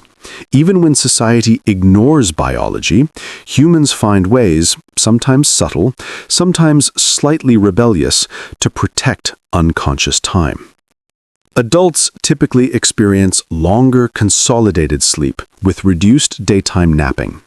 Dreams continue to serve memory consolidation, emotional regulation, and creative processing. Humans maintain rituals, pre-sleep reflection, reading, light meditation, or environmental adjustments like temperature and lighting. Across centuries, humans have intuitively recognized that well-structured rest supports cognitive function, emotional resilience, and social performance. Sleep is simultaneously biological necessity and cultural craft. Older adults often experience fragmented sleep, lighter cycles, and more vivid or unusual dreams. Humans, predictably, adapt with naps, environmental modifications, and gentle routines. Historical observations of elder sleep reflect a quiet awareness. Rest is essential at every age, though the pattern and quality shift subtly with time. Humans have always negotiated these transitions, blending care, experience, and mild ingenuity to maintain rest throughout life. Culture shapes sleep patterns profoundly. Siestas in Spain, segmented sleep in pre-industrial Europe, co-sleeping in many Asian cultures, and flexible modern arrangements reflect the adaptability of humans to environment, social expectation, and practical necessity. Rituals like bedtime stories, prayers, or meditation serve both emotional and cognitive purposes, guiding the unconscious toward optimal processing. Humans, predictably, have always intertwined culture with biology, subtly engineering rest through both tradition and invention. Even in urban contexts, sleep is a site of adaptation. Cities impose noise, light, and social obligations that conflict with natural circadian rhythms. Humans invent solutions: blackout curtains, smart beds, sleep tracking apps, and AI-guided environments. Humans predictably pursue measurable rest even while fully aware that the unconscious is inherently subjective and mysterious. These innovations reflect a subtle continuity with historical practices. Rituals, environmental adjustments, and mild experimentation have always been part of human rest. Sleep is a complex and persistent human craft. Sleep is also a cognitive and emotional workshop. Memory consolidation, emotional integration, problem solving, and creativity occur largely unconsciously. Dreams serve as laboratories for associative thinking, rehearsal of social interactions, and imaginative exploration. Humans have long recognized the functional aspects of sleep, whether in anecdotal observation, folk wisdom, or modern scientific research. Sleep is simultaneously restorative, reflective, and subtly productive, a nightly rehearsal of both mind and life. The imaginative aspect of sleep is perhaps the most quietly fascinating. Dreams allow humans to explore possibilities, revisit memories, and experiment with scenarios without the constraints of waking logic. Across history, humans have drawn inspiration from dreams. Inventors, artists, scientists, and writers have all credited insights to unconscious processes. Sleep, in this sense, is both biological necessity and creative playground, quietly bridging the ordinary with the extraordinary. Emotion and sleep are inseparable. Nightly rest facilitates emotional regulation, integration of social experience, and reflection on interpersonal dynamics. Humans process subtle emotional cues unconsciously, rehearsing empathy, conflict resolution, and social adaptation. Dreams may be vivid, surreal, or mundane, yet each serves a function, quietly maintaining the mental and emotional fabric of life. Sleep is, predictably, both restorative and instructive. Humans also experiment with influencing unconscious experience. Herbal remedies, environmental adjustments, pre-sleep routines, and even guided visualization are historical and modern strategies to optimize rest. Ancient Egyptians used aromatic oils, medieval Europeans experimented with herbs like valerian and hops, modern humans rely on technology and controlled environments. Across centuries, humans have persistently tinkered with sleep, reflecting curiosity, mild obsession, and subtle ingenuity. Socially, sleep is a quiet thread connecting generations and communities. Families, societies, and cultures transmit knowledge about bedtime routines, environmental adaptations, and acceptable behaviors. Sleep is both personal and communal, influenced by inherited wisdom and subtly negotiated norms. Across history, humans have recognized that well-structured rest supports not only individual health, but also social cohesion, creativity, and cultural continuity. Finally, sleep remains a universal, timeless, and profoundly human phenomenon. Across species, cultures, and centuries, the basic act, lying down, closing the eyes, and surrendering to unconsciousness remains constant. Yet within this simplicity lies quiet complexity. Emotional processing, cognitive rehearsal, imaginative exploration, and subtle problem-solving occur simultaneously. Humans have always marveled at this paradox, experimenting, reflecting, and sometimes obsessing, because sleep is essential, mysterious, and quietly extraordinary. So tonight, as you lie in bed, consider the breadth of your unconscious life. Your dreams, cognitive processing, emotional integration, and imaginative exploration are part of a long human continuum. Sleep is both ordinary and extraordinary, biological and cultural, personal and communal. Humans have slept, dreamed, and subtly shaped unconsciousness across millennia, and tonight you are part of that ongoing story. Allow yourself to drift through the subtle landscapes of memory, emotion, and imagination. Let your breath, heartbeat, and gentle thoughts guide you into restorative unconsciousness. Sleep is a nightly, quiet masterpiece of mind, body, and culture. Humans have persisted in refining, observing, and marveling at it for centuries, and tonight you are part of that ongoing story. Part 21. The Evolution and Mysteries of Sleep Across Human History. All right, let's gently drift further tonight into the sweeping, quiet vistas of sleep. How it has evolved across human history, how it interacts with biology, culture, and society, and the subtle mysteries that still surround it. Sleep is, after all, an ancient human constant, yet it remains surprisingly elusive in its intricacies. Humans have observed, theorized, and experimented with rest for millennia. But even today, it retains an aura of mystery. To start, it's useful to consider sleep from an evolutionary perspective. Humans, like all animals, evolved sleep patterns to balance rest, safety, and survival. Early humans living in natural environments were attuned to light, temperature, and predation risk. Sleep was segmented, flexible, and deeply influenced by environmental cues.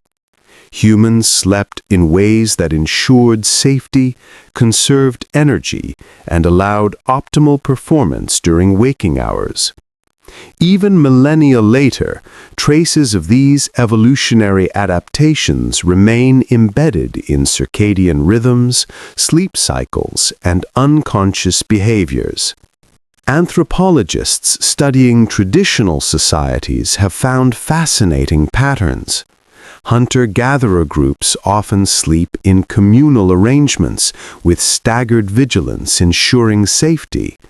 Humans, predictably, have always sought a balance between rest and environmental awareness.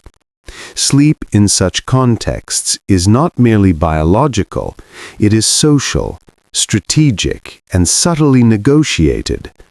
Even modern humans, despite advanced technology and artificial lighting, retain vestiges of these ancestral rhythms. Nighttime alertness, segmented sleep, and circadian sensitivity are echoes of evolutionary survival strategies. Cultural evolution further shapes human sleep. Ancient civilizations, from Egypt to Mesopotamia, from China to Greece, integrated sleep into societal norms. Egyptian elites enjoyed elevated, elaborately designed beds, while commoners rested on simpler surfaces. Sleep was embedded within ritual, hierarchy, and domestic architecture. Humans, predictably, have always intertwined biology and culture, designing rest not only for physical comfort, but also for social meaning and aesthetic expression. In Greece and Rome, sleep reflected philosophy, leisure, and public life. Daytime naps, communal rest, and attention to daily rhythms indicate that sleep was socially and culturally contextualized. Philosophers speculated about dreams and consciousness, while ordinary people adapted rest to environmental conditions and labor demands. Humans, even when biologically constrained, found ways to structure unconscious time creatively and adaptively. Medieval Europe introduced further layers of ritual and social expectation. Bed curtains provided privacy, warmth, and modesty. Monastic life emphasized structured sleep, vigils, nocturnal prayers, and careful management of unconscious time. Sleep was moralized as well as practical. Being well rested was aligned with spiritual, ethical, and social ideals. Humans, predictably, found ways to turn even unconsciousness into a regulated, meaningful part of life. The Renaissance and early modern period saw technological and aesthetic innovations. Beds became ornate, mattresses refined, and sleep spaces carefully curated. Humans experimented with comfort, temperature control, and quietude. Even in mundane households, people adjusted bedding, layout, and routines to optimize rest. Sleep was increasingly both personal and performative, a reflection of taste, wealth, and cultural refinement. Humans have long been subtly ingenious in designing environments that nurture unconsciousness. The Industrial Revolution disrupted traditional rhythms. Factory shifts, urbanization, and artificial lighting imposed new demands on sleep.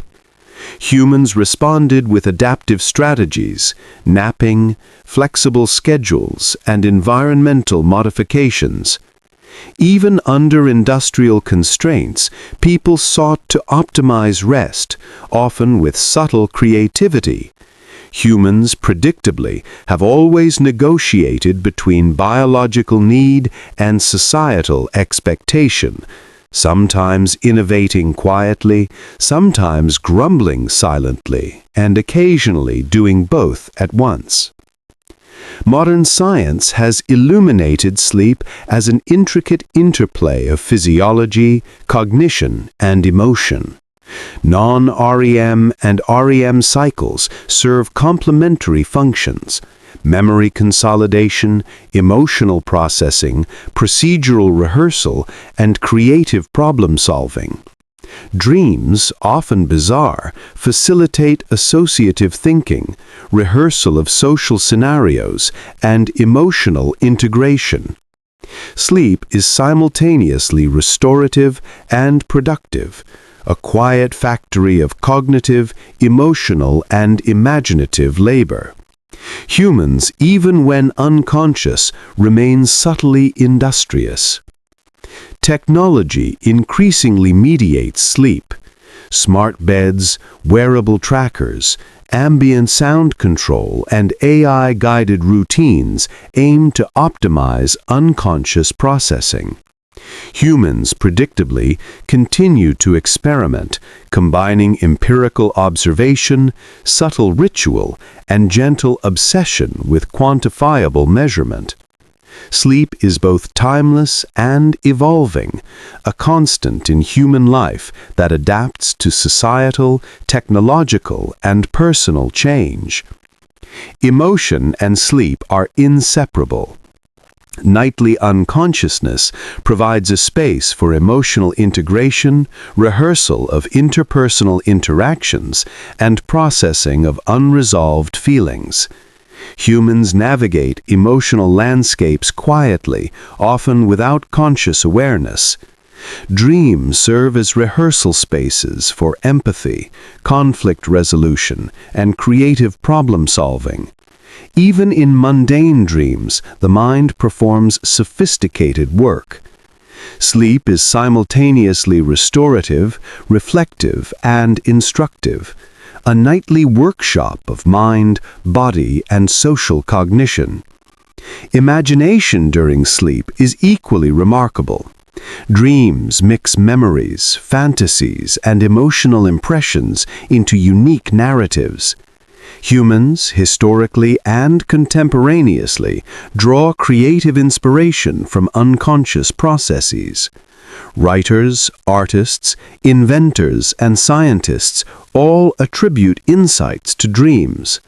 Sleep is thus simultaneously ordinary and extraordinary, a nightly process of unconscious restoration and imaginative exploration. Humans continue to marvel at this paradox, experimenting subtly with routines, rituals, and interventions to shape it. Sleep is also socially and culturally embedded. Families, communities, and societies transmit knowledge about bedtime rituals, environmental optimization, and acceptable behaviors. Co-sleeping, segmented sleep, naps, and ritualistic pre-sleep practices reflect negotiation between biological need and cultural expectation. Across centuries, humans have subtly engineered unconscious experience, blending inherited wisdom, personal preference, and environmental adaptation. Sleep is at once deeply personal and subtly communal. Even the science of sleep remains mysterious. Neurotransmitters, circadian rhythms, and REM cycles are increasingly understood. Yet the subjective experience of dreaming, creativity, and emotional processing remains elusive. Humans continue to explore, measure, and experiment, blending observation, ritual, and technological intervention. Sleep is simultaneously a predictable biological process and a frontier of human curiosity. Humans are both subjects and engineers of unconscious experience, persistently fascinated by its mysteries. Across the life cycle, sleep continues to evolve. Part 22.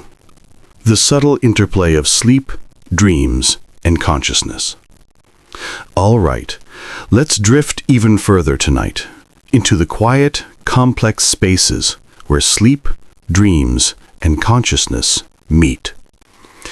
Sleep is never just rest. It is an ongoing dialogue between the body, mind, and culture. Humans, predictably, have always been fascinated by this dialogue, experimenting with routines, environments, rituals, and even substances to optimize unconscious life. Tonight, we explore the subtle, often overlooked connections between these realms. Dreams are a window into this interplay. They're personal, unpredictable, yet shaped by culture and experience. Ancient Egyptians meticulously recorded dreams, associating them with divine messages or moral insight. Mesopotamians interpreted dreams as warnings or guidance. In China, Confucian and Taoist thought suggested that dreams reflect moral balance and internal harmony. Humans, predictably, have always sought meaning in the unconscious, even when the narratives are surreal or absurd. Freud, famously, suggested that dreams reveal repressed desires and unresolved conflicts. Jung expanded the concept, connecting dreams to universal archetypes and the collective unconscious. Modern neuroscience, meanwhile, demonstrate that dreams play essential roles in memory consolidation, emotional regulation, and problem solving. Humans are quietly productive even while unconscious, integrating experiences, rehearsing responses, and generating creative insights. Sleep is simultaneously restorative and subtly industrious. Cultural practices shape both sleep and dreams. Bedding, room design, lighting, and social norms influence unconscious processing. Ancient Egyptians elevated beds, adorned them with textiles, and used aromatic oils. Medieval Europeans used feather-stuffed mattresses and heavy curtains. Japanese futons emphasized flexibility, cleanliness, and spatial efficiency. Humans have long understood that the unconscious mind is sensitive to environmental cues and subtle comfort, engineering sleep spaces accordingly. Rituals are equally influential. Pre-sleep reflection, meditation, reading, prayer, or journaling prepare the mind for unconscious processing. Aromatic herbs, warm baths, and soothing music gently nudge physiology and cognition. Bedtime stories for children shape imagination, while adults use guided visualization or subtle routines. Humans have always recognized that the boundary between wakefulness and sleep is delicate, and subtle interventions can improve both quality of rest and dream content. Cognitive processes during sleep are remarkably intricate. The brain cycles between non-REM and REM stages, each performing complementary functions. Non-REM consolidates declarative memory, while REM strengthens procedural memory, emotional integration, and creativity. Dreams, particularly vivid during REM, may simulate social situations, explore emotional conflicts, or generate imaginative scenarios. Sleep is therefore a nightly workshop of mind, quietly productive and surprisingly complex. Emotion is intertwined with sleep. Nightly unconsciousness facilitates emotional regulation, integrates experiences, and provides rehearsal for social interactions. Dreams may rehearse empathy, conflict resolution, or creative problem-solving. Humans, predictably, process emotional landscapes quietly, often without conscious awareness. Sleep is simultaneously restorative, instructive, and subtly adaptive, a nightly laboratory for mind, emotion, and behavior. Imagination flourishes in this state. Dreams mix memories, fantasies, and emotional impressions, producing unique narratives. Humans across history have credited creative inspiration to dreams. Artists, inventors, writers, and scientists often report solutions arising unconsciously. Sleep is both ordinary and extraordinary, a nightly generator of insight, imagination, and subtle reflection. Humans persist in exploring it, blending ritual, observation, and technology. Technology increasingly mediates sleep. Smart beds, wearable trackers, guided relaxation, and ambient control optimize unconscious processes. Humans continue to experiment with measurable and subtle interventions, blending curiosity, mild obsession, and ingenuity. Sleep remains simultaneously timeless and evolving, a constant biological need, yet shaped by culture, society, and personal innovation. Social context also shapes unconscious experience. Families transmit knowledge about bedtime routines, sleeping arrangements, and environmental adaptations. Humans predictably have always intertwined social expectations with biological needs, creating complex, adaptive systems for rest. Sleep is at once personal and communal, a subtle negotiation between individual need and societal structure. Environmental conditions exert quiet influence. Noise, light, temperature, and spatial design affect dream content, emotional processing, and memory consolidation. Humans adapt creatively. Blackout curtains, ambient noise, elevated bedding, and temperature-controlled rooms reflect subtle ingenuity. Sleep is simultaneously biological, psychological, and cultural, a carefully orchestrated unconscious process influenced by both internal and external factors. Pharmacological and herbal interventions have historically shaped sleep. Ancient civilizations used aromatic oils and mild sedatives. Medieval Europeans experimented with valerian, hops, and other botanicals. Modern humans continue similar experiments, using caffeine management, herbal teas, or sleep aids. Across centuries, humans have gently tinkered with sleep, reflecting curiosity, experimentation, and subtle obsession with optimizing unconscious processes. Sleep also bridges temporal and cognitive dimensions. Dreams often blend past memories with imagined futures, producing narratives unconstrained by waking logic. Humans predictably use sleep to rehearse scenarios, solve problems, and explore creative possibilities. Nightly rest is a subtle laboratory of cognitive and emotional exploration, a space for reflection, rehearsal, and imaginative experimentation. Across the life cycle, sleep patterns evolve. Infants, children, adolescents, adults, and elders experience distinct rhythms influenced by biological, social, and environmental factors. Humans adapt to these changes with subtle ingenuity. Napping, adjusting routines, environmental modifications, and mild experimentation. Across history, humans have recognized that sleep is not static. It is adaptive, dynamic, and culturally informed. Emotion, imagination, memory, and social cognition converge in subtle ways during sleep. Dreams may be surreal, humorous, mundane, or emotionally charged, yet each serves functional purposes: emotional integration, rehearsal, memory consolidation, and creative problem-solving. Humans continue to explore ways to influence unconscious processes, blending tradition, observation, and technological innovation. Sleep is simultaneously mysterious, functional, and quietly extraordinary.